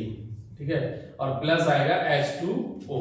तो ये जो है वो क्या है, यही है आपका एस्टर। इसे बोलते हैं इसका जो नाम आएगा एस्टर यानी फ्लोटिश में। अच्छा, एथेनॉल लेना था हमने, मेथेनॉल ले लिया। ठीक है, सॉरी, यहाँ बन जाएगा C2H5, तो CH3 C2H5 ये बन जाएगा, ये आपका क्या, एस्टर। ठीक है, एथिल एसीटेट, इसका नाम क्या आएगा, एथिल एसीटेट। ठीक है, तो ये है आपका क्या, एस्ट्रिफिकेशन रिएक्शन। तो आप लिख लेना, इसमें क्या लिखोगे, when carboxylic acid react with alcohol to form ester, it is called esterification reaction. For example acetic acid react with ethyl alcohol to form ethyl acetate and water, and ethyl acetate जो है वो क्या, ester है, so it is called esterification reaction. ठीक है भाई, उसमें क्या होगा, उसमें सोडियम हाइड्रोक्साइड के साथ क्रिया करेगा तो बना देगा सोडियम एसीटेट, और सोडियम एसीटेट जो है वो सॉप की तरह लगता है, सॉप इन टच होता है, इसलिए उसको बोलते हैं सैपोनिफिकेशन रिएक्शन। ठीक है, वो भी मैंने कराया हुआ है, तो आप उसको भी कर लेना ध्यान से, वो भी इंपॉर्टेंट रिएक्शन है, तो उसको भी कहा जाता है सैपोनिफिकेशन रिएक्शन। अगर आप चाहो तो कर ही लो, है ना। इसे चलो मैं वो कर देता हूँ, करा ही देता हूँ, लास्ट टाइम में क्या छोड़ना जब सारा करा दिया तो एक लास्ट वो भी करा देते हैं। और ये इस तरीके से कंप्लीट हो गया आज आपका पूरा का पूरा होल सिलेबस केमिस्ट्री का। तो सैपोनिफिकेशन रिएक्शन क्या होता है? सैपोनिफिकेशन रिएक्शन जो होता है उसमें क्या होता है कि जो CH3COOH है ये क्रिया करेगा NaOH के साथ, तो क्या बनाएगा, यहाँ से HOH मिलकर ये बना देगा CH3COONA सोडियम एसीटेट और प्लस फॉर्म होगा H2O। तो ये जो सोडियम एसीटेट है, सोडियम एसीटेट, ठीक है, तो ये बिहेव करता है कि सॉप की तरह, एक तरह से साबुन होता है, सॉप होता है, इसीलिए इस रिएक्शन को कहा जाता है क्या, सैपोनिफिकेशन रिएक्शन। ठीक है, तो सैपोनिफिकेशन रिएक्शन क्या है, when acetic acid react with sodium hydroxide form sodium acetate is called which is a shop, जो भी क्या है, सॉप है, it is called saponification reaction. तो ये आपका क्या है, सैपोनिफिकेशन रिएक्शन है, और ये भी एग्जाम के पॉइंट ऑफ व्यू से बहुत इंपॉर्टेंट है। और अब हम लगभग क्या पूरा जो भी इंपॉर्टेंट पार्ट था वो सारा का सारा पूरा का पूरा केमिस्ट्री का जो होल सिलेबस है, एंटायर सिलेबस है, वो कवर कर चुके हैं। अगले वीडियो में हम आपको फिजिक्स और बायो यानी 2 वीडियो रह गए उनको कवर करेंगे, और इस वीडियो में बस इतना ही। उम्मीद करते हैं कि आप सभी बच्चों को ये वीडियो पसंद आया होगा। अगर वीडियो पसंद आया तो लाइक करें और कमेंट करने में बिल्कुल कंजूसी ना करें, कमेंट करके हमें बताएं कि आपको वीडियो कैसा लगा, ज़रूर बताएं। इसके अलावा चैनल को सब्सक्राइब करना बिल्कुल भी ना भूलें, हम आपके लिए मेहनत कर रहे हैं। और वीडियो को शेयर भी करें अपने दोस्तों के साथ ताकि उन्हें भी इसका लाभ मिले, और वीडियो शेयर करने में बिल्कुल भी कंजूसी ना करें। Thank you for watching this video and again नमस्कार।